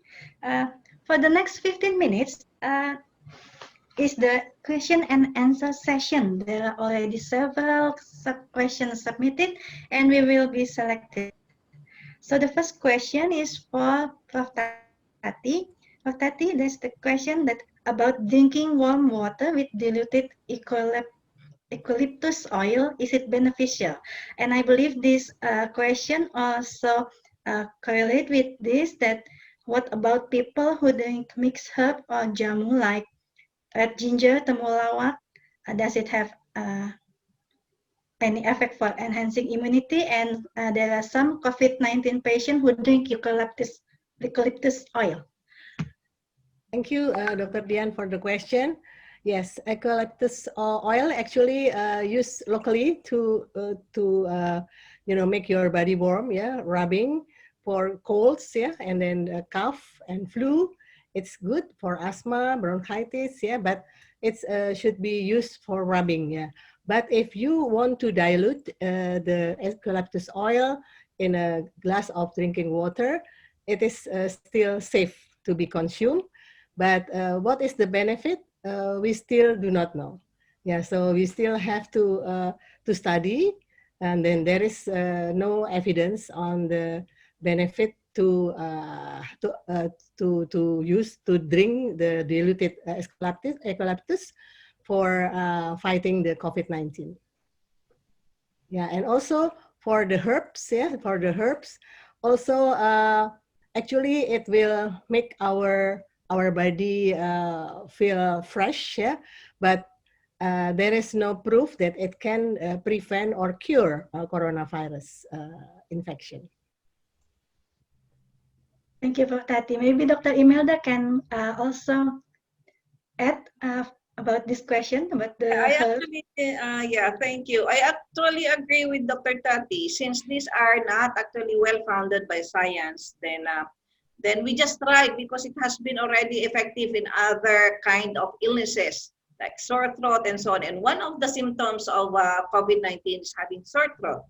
So that means to say, if you try to drink these herbs, no, then the eucalyptus, because of its mint flavor, then I think that's actually giving us a sense of, of relief, even though it's not really directly hampering you to get ill from COVID-19. So anything that is actually, what they call this, giving relief to your signs and symptoms, I think that's okay. Yeah, comforting, only comforting, yeah? Yes, yes. Okay, thank you, Prof. Tati and Dr. Imelda. The second question is for Dr. Wisnu. Dr. Wisnu, is there any simple and easy way to understand, to measure intensity of exercise we are doing? Yeah, thank you for the questions. How to measure the intensity of exercise, as I mentioned before. For the simplest way, we do with the talk test. It means then when you do the activity, you still can talk, but not sing, one paragraph of lyrics. Yeah, if you do a movement and then you can still sing one paragraph of lyric, it means that the intensity is still lower. So what you have to do is increase your speed of movement. Yeah, but if you do some movement with the certain speed, and then your breath feels hard, yeah, your breath feels hard, and then your your pulse rate is higher, very high. It means that the intensity is high. Yeah. So what you should do in this pandemic is just slow down your speed. Yeah. Another methods is using the heart rate, which is the moderate intensity, is said to be around 64 until 76% of heart rate maximum, which is heart rate maximum is 220 minus your age. Yeah, but those calculation is difficult, especially in teenagers or especially in older adults, yeah, or even in elderly. Yeah, so the easier way is using the method of talk test. Yeah. Okay, thank you, Dr. Wisnu. Very, very You're welcome. applicative. Yeah. Okay. The next question also for you. Yeah. What exercise do you recommend for Okay. COVID-19 with mild symptom who is isolated in the room? What exercise Yeah. that you recommend? Actually, according to the ACSM, American College of Sport Medicine, if you have even mild symptoms of COVID-19, you better rest. Yeah, you better take rest, not doing any physical activity that consume a lot of energy. But there is still one kind of activity that you can be done. It is low intensity physical activity. Yeah, low intensity. It means when you do the activity, the energy expenditure is low. Yeah, not high, not moderate or high that can make you feel fatigue. Yeah, the example of exercise is just stretching exercise. Yeah, stretching exercise. Yeah, or maybe easy some of the yoga pose. It is considered easy to do and it is low intensity. Yeah, maybe that's all that you can do if you have mild symptoms of COVID-19. But if you have moderate symptoms, you better rest. Yeah, and also if you have fever, yeah, if you have fever, you better rest. Okay, thank you, Maybe Dr. Tai Chi, Wisnu. yeah, Dr. Wisnu, Tai Yeah. Chi. Yeah, How about Tai Chi? Tai Chi. Tai Chi is quite hard, Prof. Tati. I myself have tried to do Tai Chi before pandemics. It is quite hard actually. Oh. And then, but the Tai Chi movement is also complicated. Yeah, Tai Chi movement is more complicated because you have to do a certain movements with you have to regulate your breath. So the technique is more complicated, yeah, Okay. than simple yoga. Let's say Hatha yoga. Yeah. Oh, yes. Yeah. Imelda, maybe there's any recommendation for the physical activity for the COVID-19 patient in the Philippines? I think it's a similar recommendation. Of course it's common sense dictates. Yeah, if you have fever and you have this kind of body body pains, it's very difficult really to do exercise.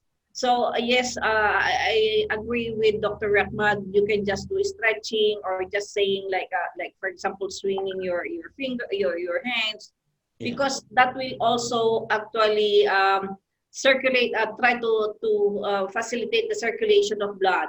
So for patients like this, they only say, okay, you just raise your hands and move your fingers, no, and then just move your head. So it's just like that. It's just because it's very difficult to make physical activity when your body aches. Thank you, Imelda, Prof. Tati, and Dr. Wisnu. So the next question is for Imelda. We know that one of the most common symptoms for COVID-19 patient is anosmia and change of taste preference. Anosmia, cannot smell, and change of taste preference, change of taste. So based on your experience, is there any tips or suggestion to increase intake for the patient? If it is oral, yes, we always say you eat little by little. And we always consult patients that if you don't have this sense of taste, so we always say, okay, because you have to think that foods is the only source of your nutrients. Aside from, if you like, then you can actually have it in your through parenteral or enteral feeding. But then, of course, it's actually trying to have a, in the Philippines we have these culinary arts combined with nutrition. So they actually do some sort of plating in such a way that is very attractive for patients to have this to have the meal. And then we just leave it there. And then if they like to eat again, and then we'll just reheat it and then give it to them again. So we don't force them to eat in one meal the served meals to the patients. Okay, thank you, Imelda. Prof. Tati, will you add anything, No. please? Yeah, I think it's already answered by Imelda. Okay, thank you. There's another question for Dr. Wisnu about when we, in the pandemic situation, stay at home. If we want to lose weight, Yeah. what is your recommendation of exercise that can be done at home without any equipment? Okay. First, as the principle, when you want to lose weight to reduce your obesity level, please diet. Please have a good diet. You can consult to Professor Tati. You can I will consult get to to Professor you. Tati for the nutrition, yeah, low calorie intake. And second, if you do exercise at home, you can do without a mask, yeah. So based on that, based on the previous research that to make the fat burning is more higher, you can do moderate to vigorous intensity exercise, yeah. What you can do is you can watch video online of aerobic dancing with the music is a moderate to a little bit fast beat, yeah. So the music is also influence the intensity, yeah. And then this that's a kind of aerobic activity. Besides, if you have static ergo cycle, you can use it also as the modality. And then also, if you another kind of exercise is what we call resistance exercise. Yeah. So we combine with aerobic and then resistance exercise, it can your calorie expenditure is more higher and make your muscle more toned, and then preserve for muscle tissues losing because of your reduced weight. What kind of resistance exercise simply that you can do is like push up, curl up, and then plank. All of those kind of exercise you can watch YouTube how to do that. Yeah, because in this pandemic we are difficult to go to the gymnasium, or we are difficult to meet our personal trainer. So you can go to the video online how to do simple push up, modified push up, curl up, and then plank, etc. The frequency itself for the aerobic exercise is about five times per week, but if you can do 7 times, it's much better. And then for the resistance exercise, just do it 2 or 3 times per week. Thank you, Dr. Wisnu. Prof. Tati and Imelda, will you add about the diet recommendation?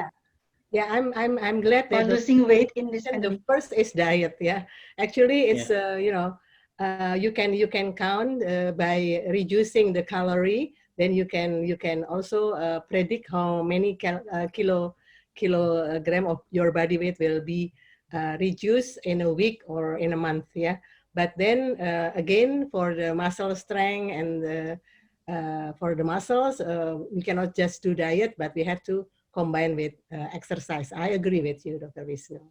Also increase, Prof. Tati, also increase protein intake, yeah, if I'm not mistaken. Yes. Increase your protein intake. Imelda, will you add? Actually, it was said by Dr. Tati already, but what I like to ask from Dr. Rachmad is for elderly population, what is the best in-house exercise that they can do in order actually to maintain their good health? Yeah, actually, for elderly, here we in Indonesia, especially in big cities, before pandemics, they have community, they have exercise community, and then it usually they do some aerobics exercise. Yeah, aerobics dancing exercise. And then after aerobic dancing exercise, they usually proceed to brisk walking exercise or cycling. Yeah, but since in the pandemics and from our Ministry of Health that for elderly, because elderly is one of the categorized as high risk individuals, so the recommendation is just stay exercise at home. So what they can do actually is about the same as before the pandemics, but only the place is changed in the home. They can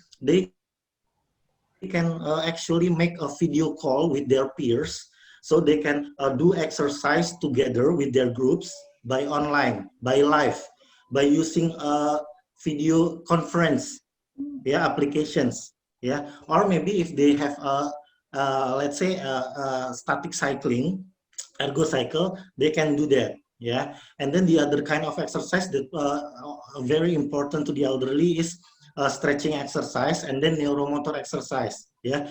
One of the good example of neuromotor exercise is Tai Chi, yeah.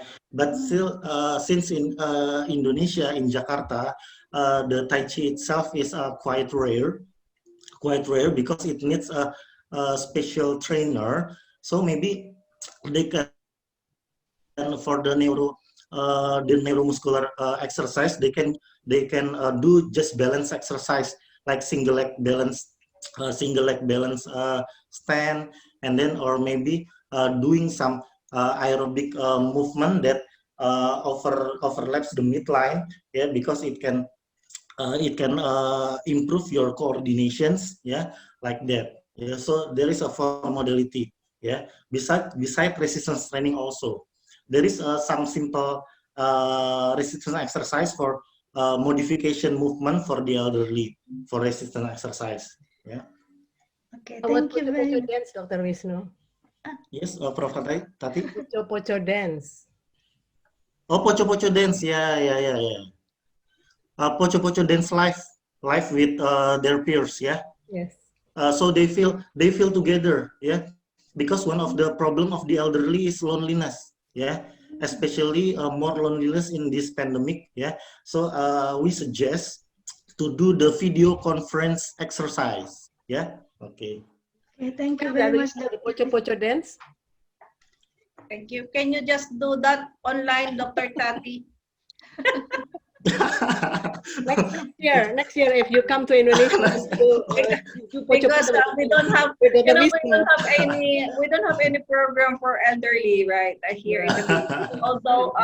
Although they group themselves in by group, but it is on a voluntary level. It's there's no guiding principles or what they call this national guideline that you have to take good care of yourself, elderly, because these are the vulnerable groups to COVID-19.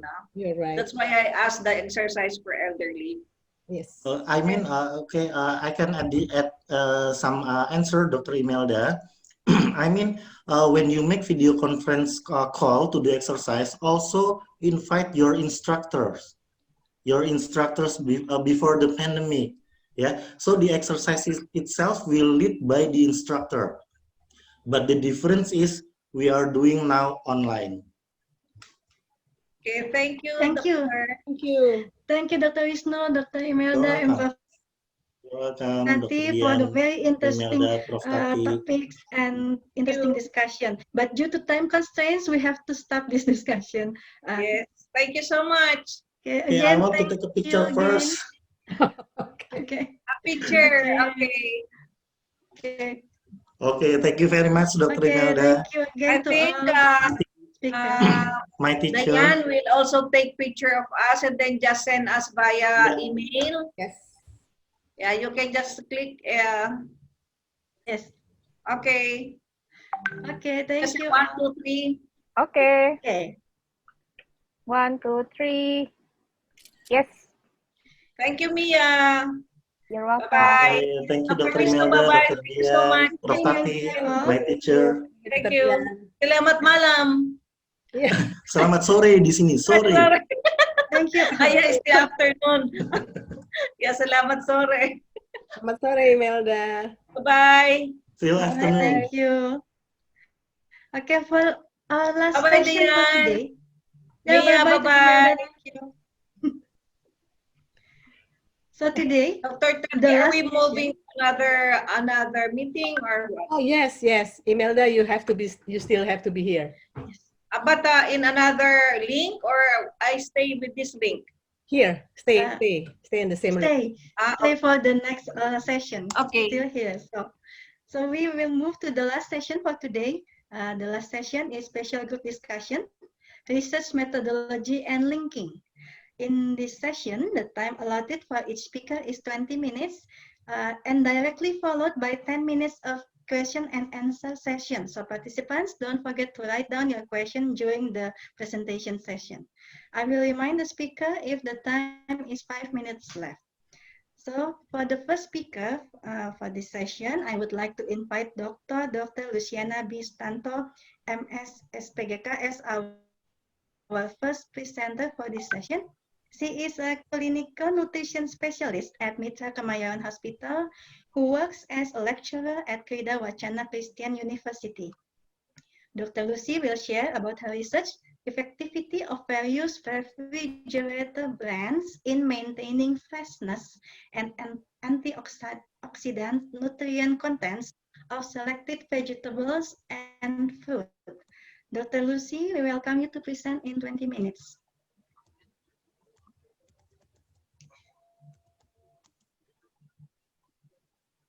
Thank you, Dr. Dian. And good afternoon for Professor and Doctor here. I will continue. I will present my research. Title: Electrolux refrigerator brand maintains freshness and antioxidant nutrient contents of selected vegetables and fruit better than other brands. This study was funded by PT Electrolux Indonesia. The researcher still kept the studied refrigerators brand closely confidential.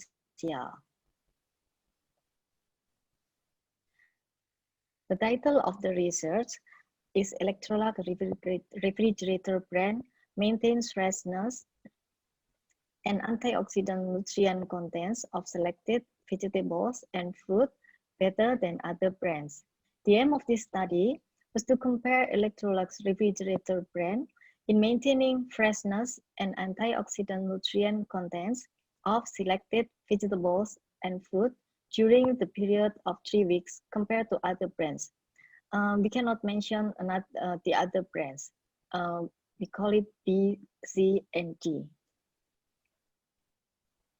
Method and samples. This research used double-blind randomized control studies placed in Jakarta from August to November 2019. We compared freshness, vitamin C and E content, and also antioxidant property of selected vegetables and fruit stored in 4 different brands of refrigerators during the period of 3 weeks. Samples were celeries, mushroom, and strawberries, which bought from a well-guaranteed supermarket. Evaluation of freshness and nutrient contents.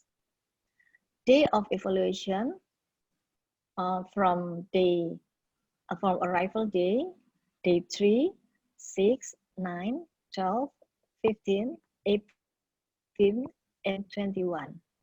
At the day of evaluation, each sample was divided into 8 pieces. 4 pieces were evaluated for freshness quality using visual analog scale based on the sensory quality by 2 nutritionists. 4 pieces were taken to the laboratory for vitamin C, vitamin E content, antioxidant property, and fiber analysis.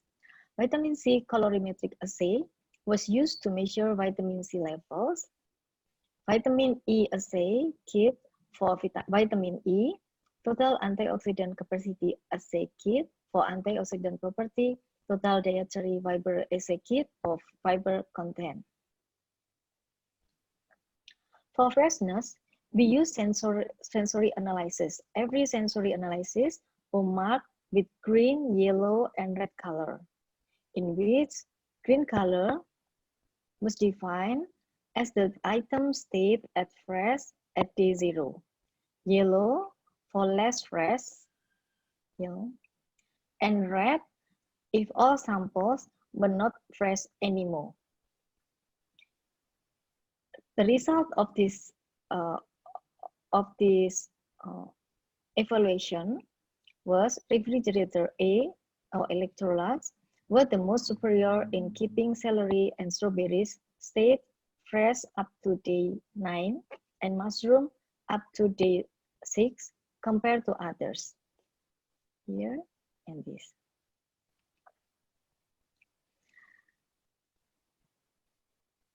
This is the laboratory measurements. Vitamin E and C, antioxidant property and fiber content in celery showed the similarities among 4 refrigerators. And this slide shows laboratory measurement of vitamin E, C, antioxidant capacity and fiber on strawberry showed the similarities among 4 refrigerators, and the same result we found in mushroom. Discussion. The sensory analysis results showed that Electrolux was able to maintain freshness on day 12 for celeries and 2 days 9 for strawberries compared to other refrigerators. Similar findings were revealed from vitamin C, E, and antioxidant properties. Refrigerator A, that is Electrolux, claimed to have taste-lock crisper drawer. This retained the humidity to keeping the meal products fresh for 7 days. Conclusion, Electrolux refrigerator brand maintains freshness and antioxidant nutrient contents of selected vegetables and fruit better than other 3 brands. Thank you for listening.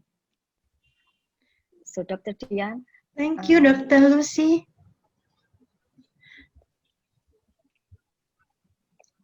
So for the thank you very much for your presentation. Okay.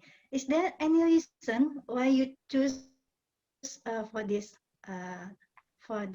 study using strawberries, shimeji mushroom, and celery? Yes, because another research already done with this fruits and vegetable, and this fruits and vegetable is we consider that we could measure the freshness, because if we choose the fruits and vegetables very easy to be spoiled, it's very difficult to measure or analyze, or if too strong, also it's difficult to get the differentiate of the chains. Okay, thank you, Dr. Lucy. Another question. Is it also recommended to put the cut vegetables and fruits in the crisper drawers? This is a difficult question because my research is about compare how long how we keep the fruits or vegetables in the refrigerator. But if we will keep after we cut or fresh, maybe we have another plan for the fruits of that vegetable. Okay, thank you, Dr. Lucy, for sharing your research to us. So next, we will have another study, a cohort study on maternal and infant nutrition, harmonization of dietary intake assessment, monitoring the pregnancy quality instrument, and evaluation of birth outcomes instrument. This study is a collaboration of 3 countries by Dr. Rima Irwinda, OBGYN consultant, and Professor Dr. Saptawati Bardosono, Master of Science from Indonesia, Professor Dr. Hamid Jan bin Jan Mohammed from Malaysia, and Dr. Imelda Angeles Agdeppa, PhD from the Philippines. So for the presentation, I would like to invite Ms. Okky Lupita, Master of Public Health, to present the research. Ms. Okky is a lecturer in Department of Nutrition, Faculty of Medicine, Universitas Indonesia.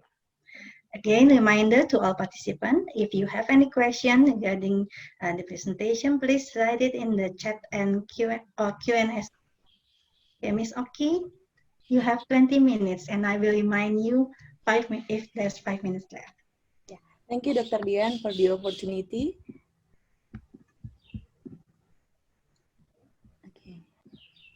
Okay. Good afternoon.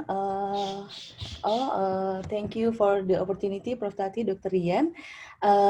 In this session, I will present about our research collaboration in Indonesia, Malaysia, and the Philippines.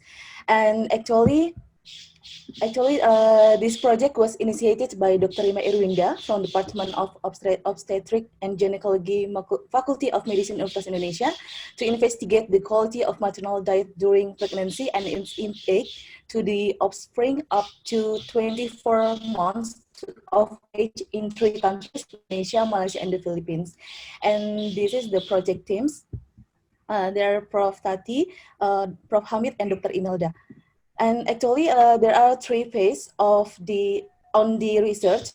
The first phase is a formulation of the harmonized food intake assessment, and the second phase is about assessment of the pregnancy quality, and the third phase is about assessment of infants' health and nutritional status.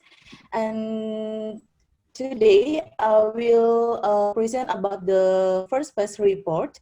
It is about harmonization of semi-quantitative food frequency questionnaires. And we plan to submit our manuscript to the Public Health Nutritional Journal. And this is the introduction. We know that nutrition during pregnancy is fundamental for the quality of pregnancy outcomes and its impact on the risk of later obesity and NCDs. And we need to monitor maternal consumption using food intake questionnaire. One of the tools is we use the FFK. This is the most reliable for measuring short and long-term intakes of vitamin and mineral. And as we know that Indonesia, Malaysia, and the Philippines have a similar type of diet and have different dietary surveys based on the questionnaire used. And for the SKFFK has the same purpose. We know that this is for measuring the usual dietary intake. And we know that the questionnaire should have a large number of foods to capture the diets of the different regions of the country. And as we know, there is no collaborative study in more than 1 country to measure food intake of pregnant women. And the study objective is to harmonize SKFFK between the 3 countries, which will be used as a basic questionnaire to assess the dietary intake data in pregnant women. And we use the Delphi technique in these methods. It is for explore underlying information leading to differing judgment, and then to generate a consensus on the part of the participant group. We use 4 rounds of this method through email. And then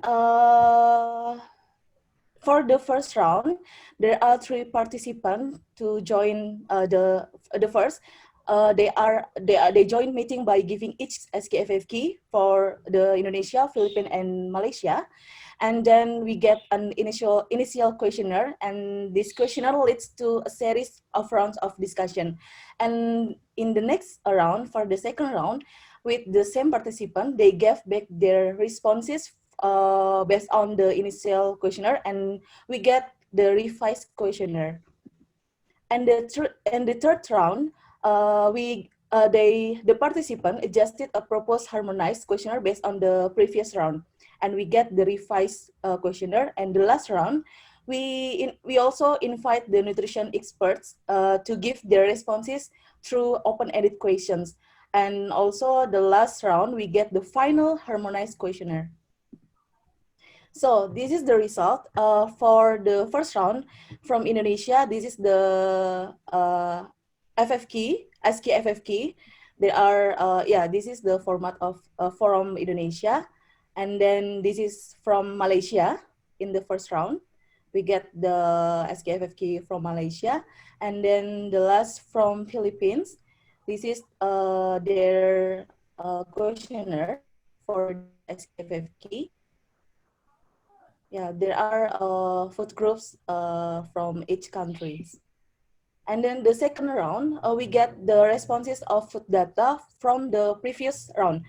In this round, we change the food name, we add a new group food, and then we also add the item of the questionnaire format, like area of residence, title, add of a title of project. Yeah, and this is the additional item in the questionnaire format in the second round. And then, this is the result of suggestion in the second round.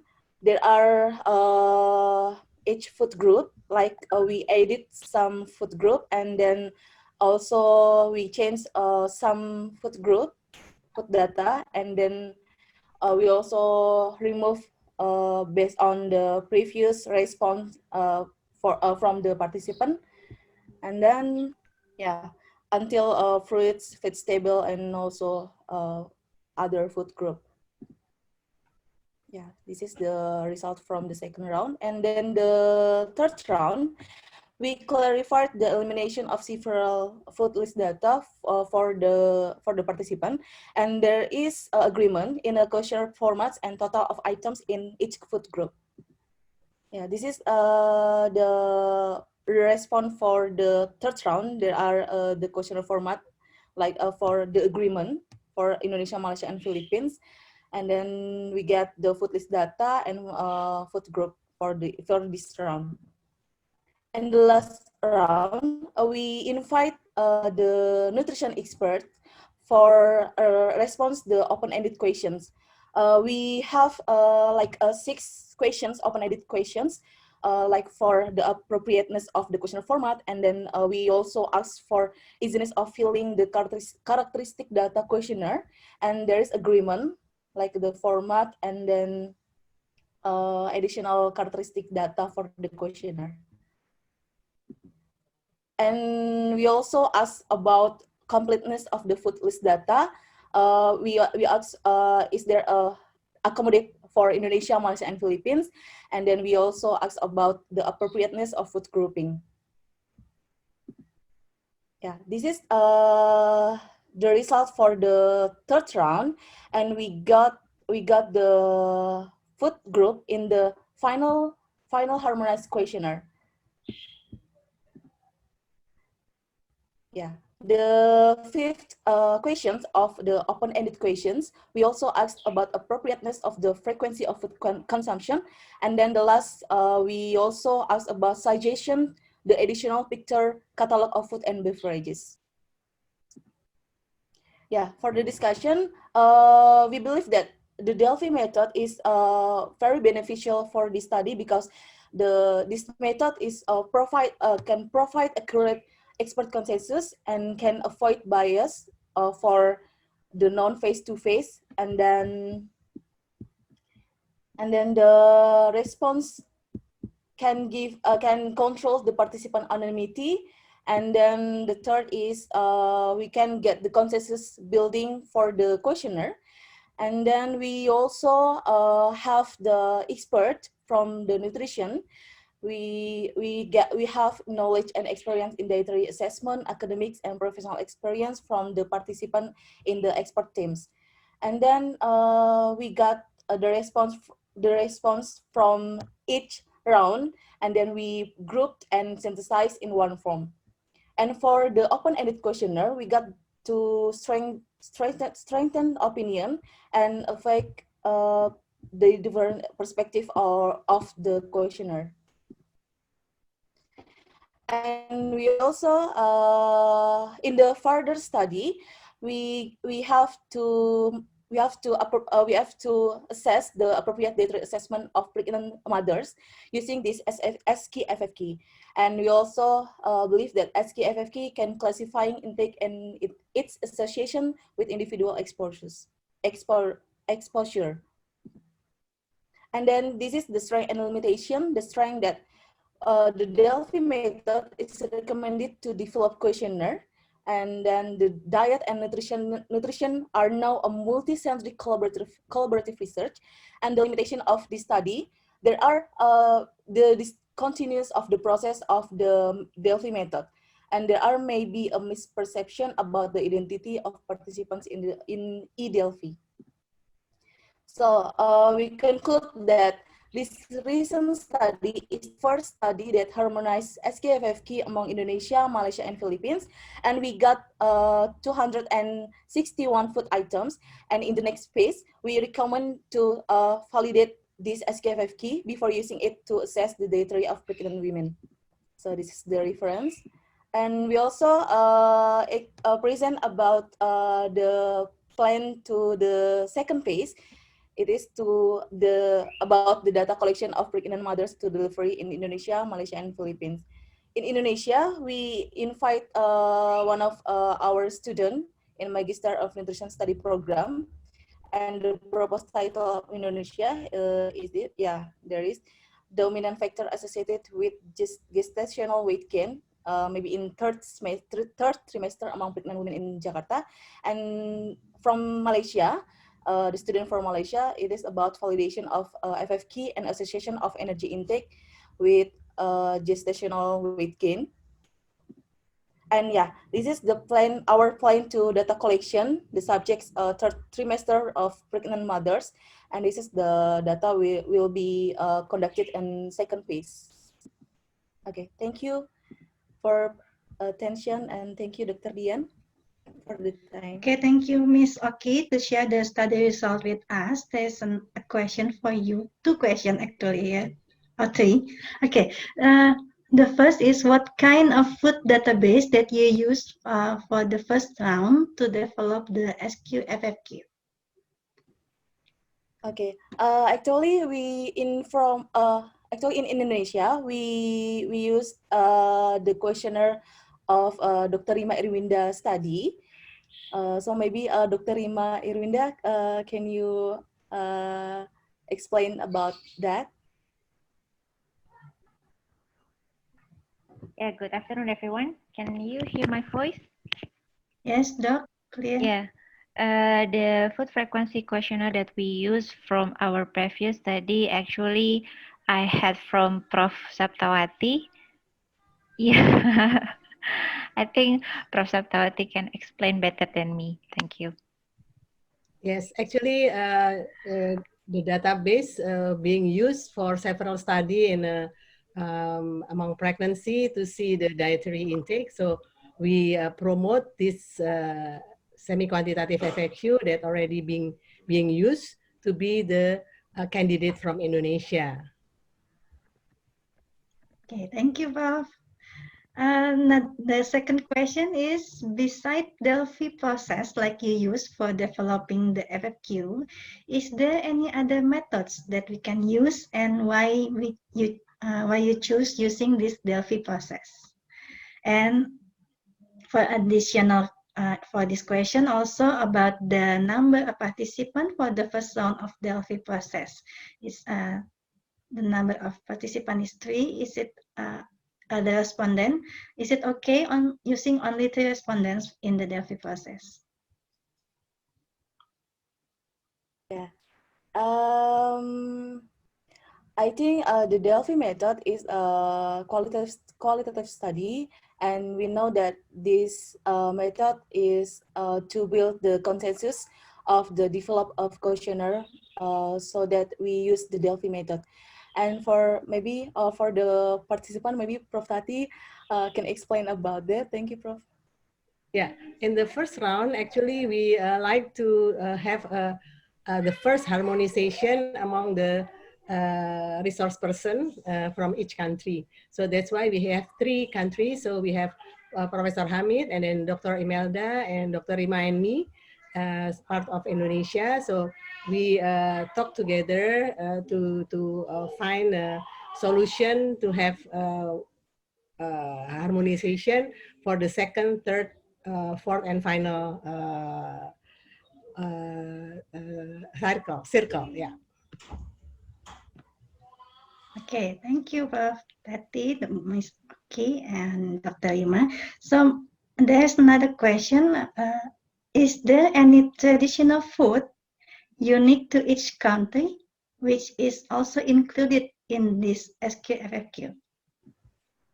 Yeah, there are also unique food from each country, but in this final harmonized FFK, we use the common food to in this final harmonized. But in the first, there are unique food from each country. Okay, thank you very much, Ms. Okky. Thank you, Ms. Okky, to share this study result. Thank you for Dr. Rima Irwinda, Dr. Tati, and Well, actually, Dr. Dian, yes, this opportunity because we have Professor Hamid here, we have Dr. Imelda, and also Dr. Rima, as mentioned by Okky, that we are going to proceed with the second phase. And actually, Professor Hamid from Malaysia already ahead doing the study, yeah. And then we are in Indonesia preparing, yeah. Although it is in a COVID-19 condition, Professor Hamid already done it before the COVID-19, but unfortunately for Indonesia, we are in a COVID-19 condition, and so we are going to have a new approach to validate this questionnaire by doing the online approach to the subjects. But now maybe we would like to ask from the Philippines, Dr. Imelda, maybe you have in your mind how are you going to validate our harmonized semi-quantitative FFQ for the pregnant mothers in the Philippines? Hello. So good afternoon once again.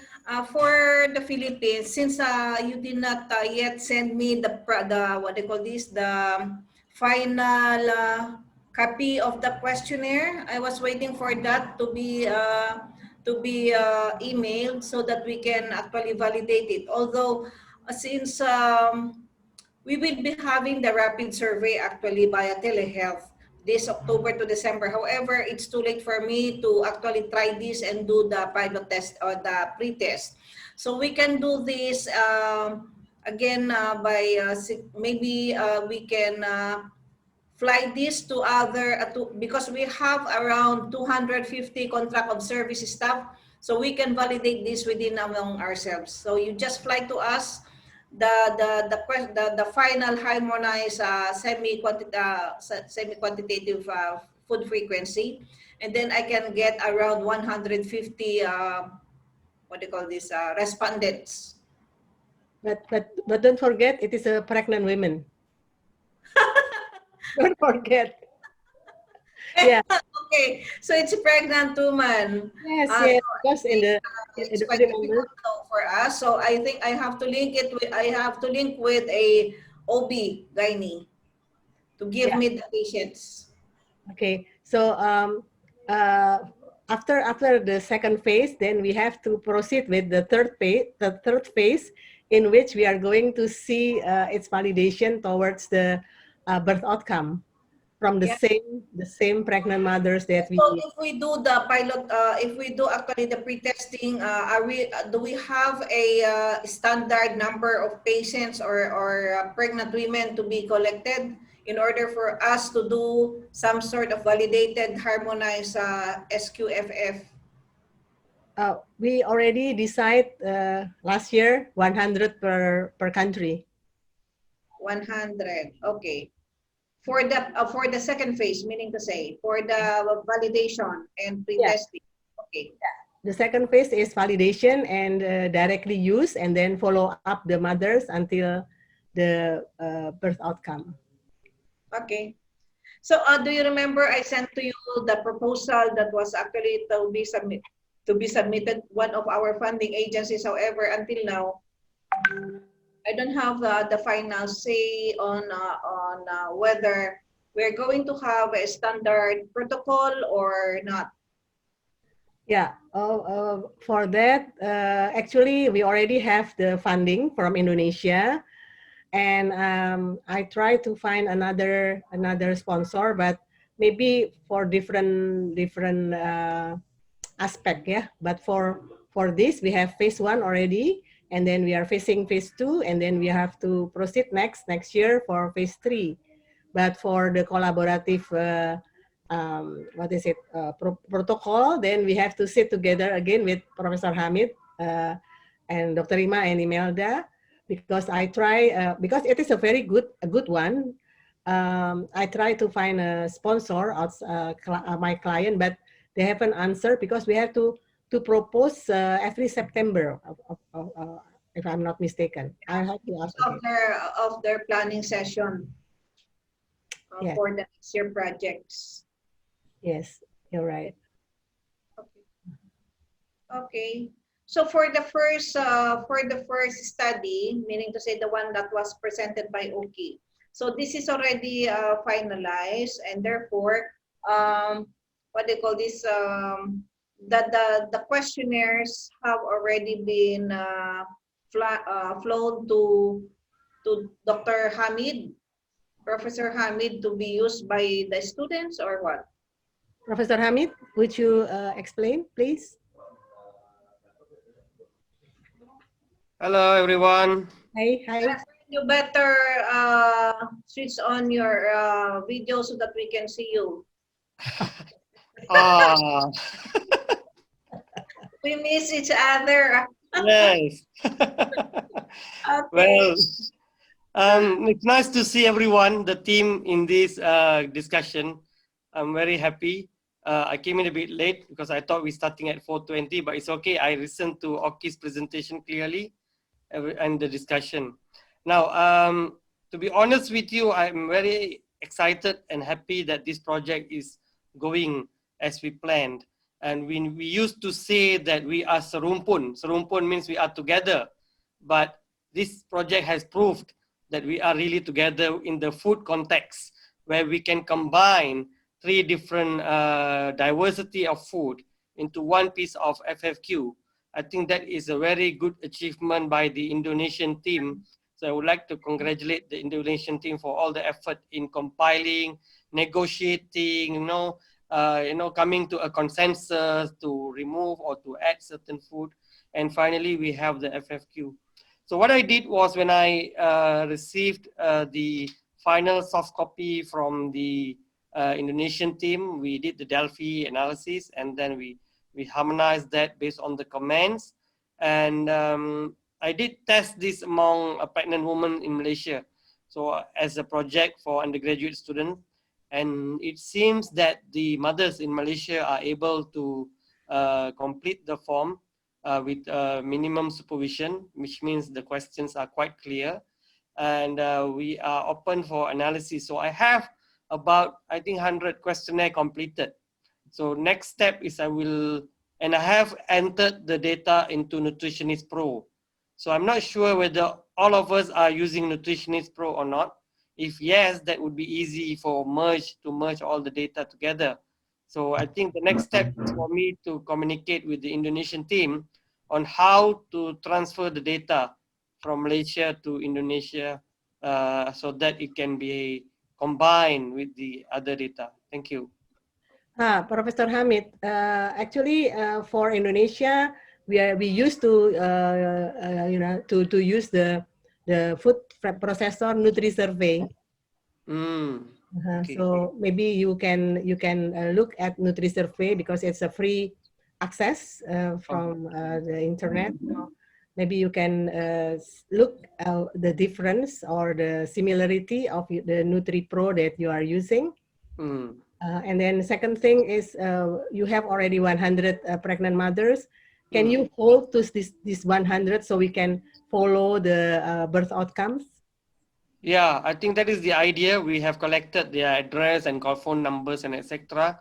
So the idea is to follow up these mothers. And as you know, it's not that easy, but we are always positive about effort and trying to reach out and make sure they are not dropping out from the cohort. So it's okay. We will go forward to recruit, to follow them up later. Yeah. Yep. For Indonesia, we still preparing for the proposal, but with different approach, yeah, Dr. Rima, yeah, because we cannot, have a physical contact with the mothers. Yeah, I think for follow-up is going to be a bit challenging because now the COVID cases are starting to go up again. We have a very nice statistic for the past few months, but now it's going up again. But the follow-up is not in near time. So we are very fortunate that we were able to collect the 100 samples before the COVID lockdown. Yes. So that was a very fortunate thing that we did. But the next follow-up will be at 6 months. Is it 6 months? Until the birth delivery. Yeah, until from the delivery onwards. Yeah. And then you're right. That one I'll need to see how we are going to reach them out, whether physically or through phone or etc. Yeah. So because Malaysia already ahead, so Indonesia and Philippines will follow. So we will have the same protocol. Yeah, Dr. Imelda. Yeah, Dr. Hamid, where's the protocol that you have used? Can I what? The protocol that you used. Actually, I have shared to Ibu Tati, but I can share with you as well. Yeah. Okay. Actually, So we already shared. Have a uniform or a standard protocol. However, may I just ask if your student needed money or funds to implement the 100, collecting the 100 pregnant women? Well, I have to fork out from other sources. That's the problem. So because of funding, so I am in the process of submitting. I remember Ibu Tati offered to negotiate on the funding, but I found out that it's not that straightforward. I need to complete some forms, and that form should be signed by Indonesia, Malaysia, etc. So I'm in the process of obtaining that. So once I get the funding, I will cover up the grant that I have used earlier. Okay.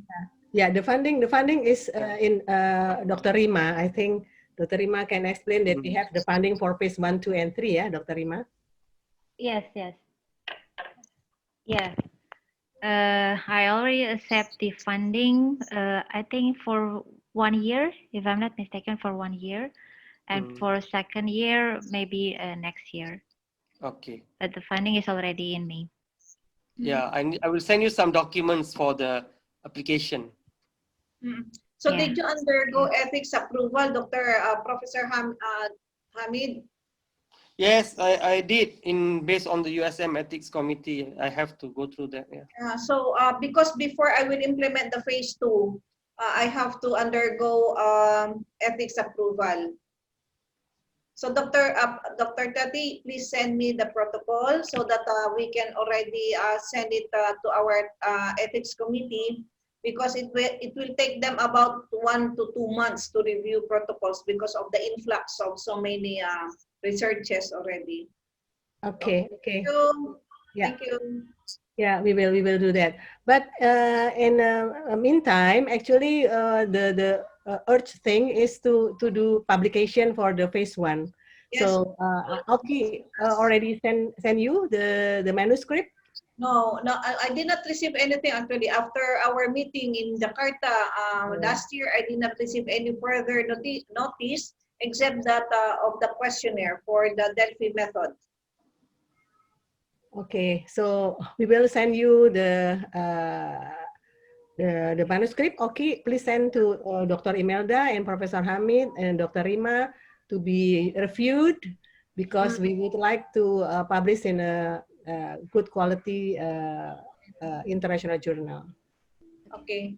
Okay. The impact factor is actually very high for PHN. Yes, we try the highest factor impact factor first, and then we are going down. Okay. So we need you, Dr. Imelda and Professor Hamid, because English is not our mother language. So maybe we can have a lot of inputs from you from the manuscript, yeah, Okky, yeah. Okay. Do we have a deadline? When should we give back the review? As soon as possible, maybe. That is the difficult part. Because actually this year we have to submit. We have to submit, Okay. otherwise Dr. Ritma will be asked for responsibility of already having the funding for this year. Yes. Yeah, so So Okay. what Dr. Rima is saying is the phase 1 is actually that this manuscript, right? yes. Okay. Yes. Yes. Okay. Okay, and then for the authorship, is it okay if I put Okky as the first author, because actually it's my my strategy to urge Okky to come to the PhD program. Yes, yes. No problem. That's the right thing to do. Yeah. Thank you, Prof. Dr. Imelda. Okay, you heard that you have to go for your PhD. Yes. You better proceed. Yeah, and then you have external examiner, Dr. Imelda, and then Professor Hamid. Okay. Okay, Dr. Rima, do you have something to say to this collaboration? No, for now, it's enough. Okay, so what is left behind is for us, Dr. Tati and the Philippines to actually move forward for the second phase. Yes. So in order for us to move to that second phase, we need the protocol, the standard protocol, which was implemented by Dr. Hamid. Yeah. So that in the merging of our results, then we can have it's so easy already for us to merge. Okay. So let me try and explore the NutriPro, because we are using database here. The what do you call this? The Stata for the analysis. But if we encode, then we translate it to our own dietary consumption survey electronic system that transposes the food item to different nutrients based on our food composition table. Yeah. Ibu Tati, Prof. Imelda, I think we are talking about a very important issue here, which is the database that we are going to use. Yes. Now, I have the feeling that we should use only one single database so that the data is more reliable and standardized. I'm wondering if Ibu Tati is okay, rather than Imelda and me filling in our own database and then sending to Indonesia, which is using a different database. I was thinking that if we can send the questionnaire, completed questionnaire, a copy of a questionnaire to Indonesia, let only one center do the data entry or the analysis of the diet, so that we have less variation in that way. Ibu Tati, I think, are you okay if we send it to you instead of us doing it separately? Yeah, actually, we can analysis will be easier. Yeah. We can do it both. Yeah. So we do it in a what is it, as a whole, as a total, but each country also doing by its own, so we can still check and recheck. Yeah. Okay. But the database is different, because you are using different database compared to Malaysia and Philippines, isn't it? Oh, for the dietary, yeah, for the dietary, yeah. Okay, So, it's your homework to find to make a database, yeah, that can be also shared to Professor Hamid and Dr. Imelda, yeah, for food processor. Prof. Tati. Yeah. Is it possible for us in Indonesia also using NutriPro? I haven't learned about it. Yeah. So maybe Prof. Hamid, can you help us? well, we use Nutritionist Pro very commonly in Malaysia, but I think when we talk about harmonizing the questionnaire, we should also harmonize the data analysis. So that, because when you enter, let's say, nasi lemak in Nutritionist Pro, it may appear differently if you enter nasi lemak in another database. So when we do that, we will have variation, and that will lead to inaccuracy. So when we publish, reviewer will scrutinize that we are not working on one single data of nutrients.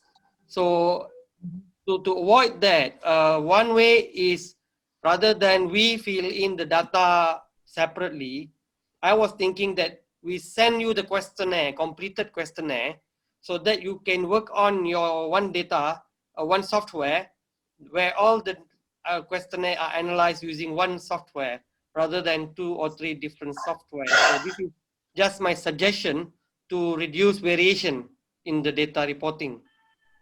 Yeah, understood. Yeah, so we have to make use also to see how is it in that in a NutriPro and also in a Nutri survey. So it is maybe a good topic for Okky for your PhD, how to harmonize the data analysis in several countries. Yeah, using 2 devices, the NutriPro and the Nutri survey, and then we can see the similarity and how many % is the difference, for example, like that. Yeah. Rima, are you agree with that? Yes, Prof. So the final thing is we have to send the questionnaires to you, right? The accomplished questionnaires. Yes. Okay. Okay, thank you. Okay, Dian, thank you. Okay, thank you. Thank you very much, Prof. Tati, Prof. Hamid, Dr. Ima, and Dr. Imelda, also Okky for the very interesting discussion today. And thank you for question from the participant. What's going on? Yeah, so the participant, I believe that the participant can get the benefit from this discussion, that they know there's a collaboration can happen between countries, and then we can have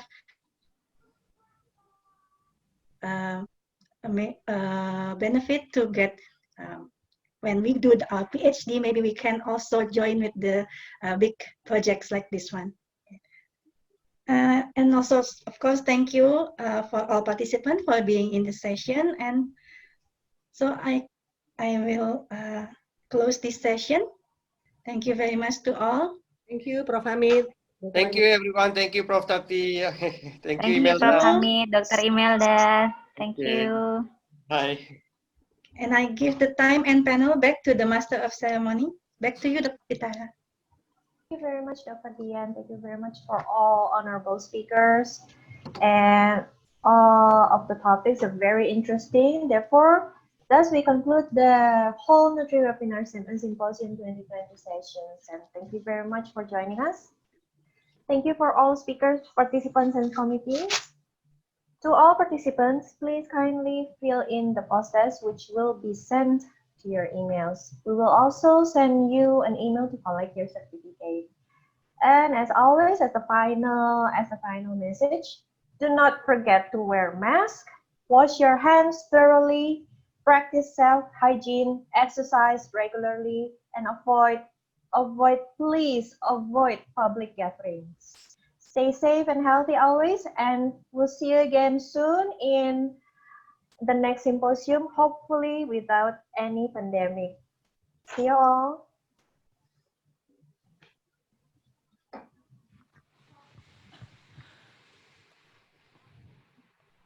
Okay, before we close the Zoom, we will inviting all panelists to have a photo session.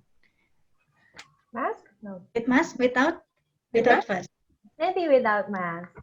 With mask? Without first. Without first. Where's Mia? Oh, where is Imelda? Mia, mana? And where's Imelda? Gone.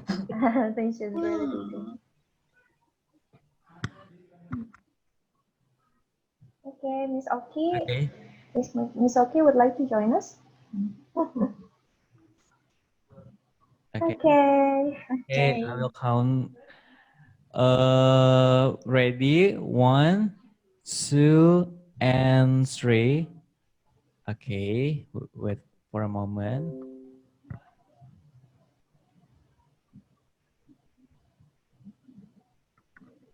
One more. Thumbs up maybe. Okay. Okay. Okay. Okay. I will count. 1, 2, 3. Okay, wait.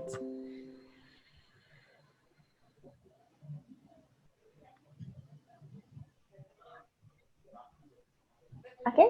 Okay, one more. Okay. Wearing mask or not? Oh, wearing mask. Okay. Let's wear our mask. Uh-oh, sorry.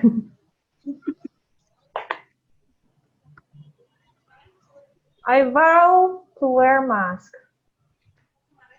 Wherever I go out, I vow to wear mask. Okay.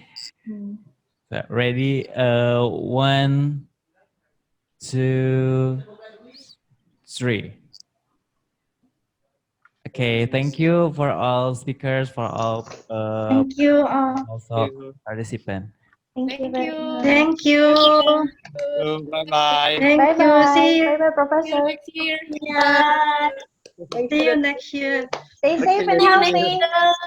Stay safe and healthy always, Professor Hamid. Yes, thank you everyone. Thank you, everyone. Bye, Amin. Bye-bye. Bye llucy. Makasih, Prof. Bye.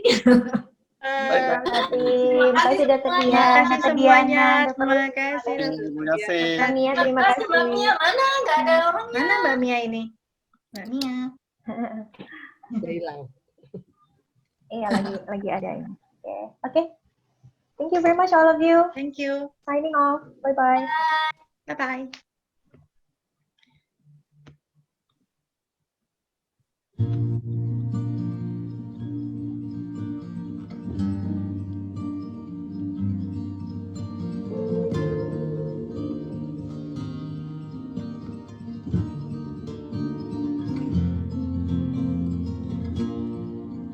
Make sure nobody sees you leave. Hood over your head, keep your eyes down. Tell your friends you're out for a run. You'll be flushed when you return. Take the road less traveled by. Tell yourself you can always stop. What started in beautiful rooms ends with meetings in parking lots. And that's the thing about illicit affairs and clandestine meetings and longing stares. It's born from just one single glance, but it dies and it dies and it dies a million little times.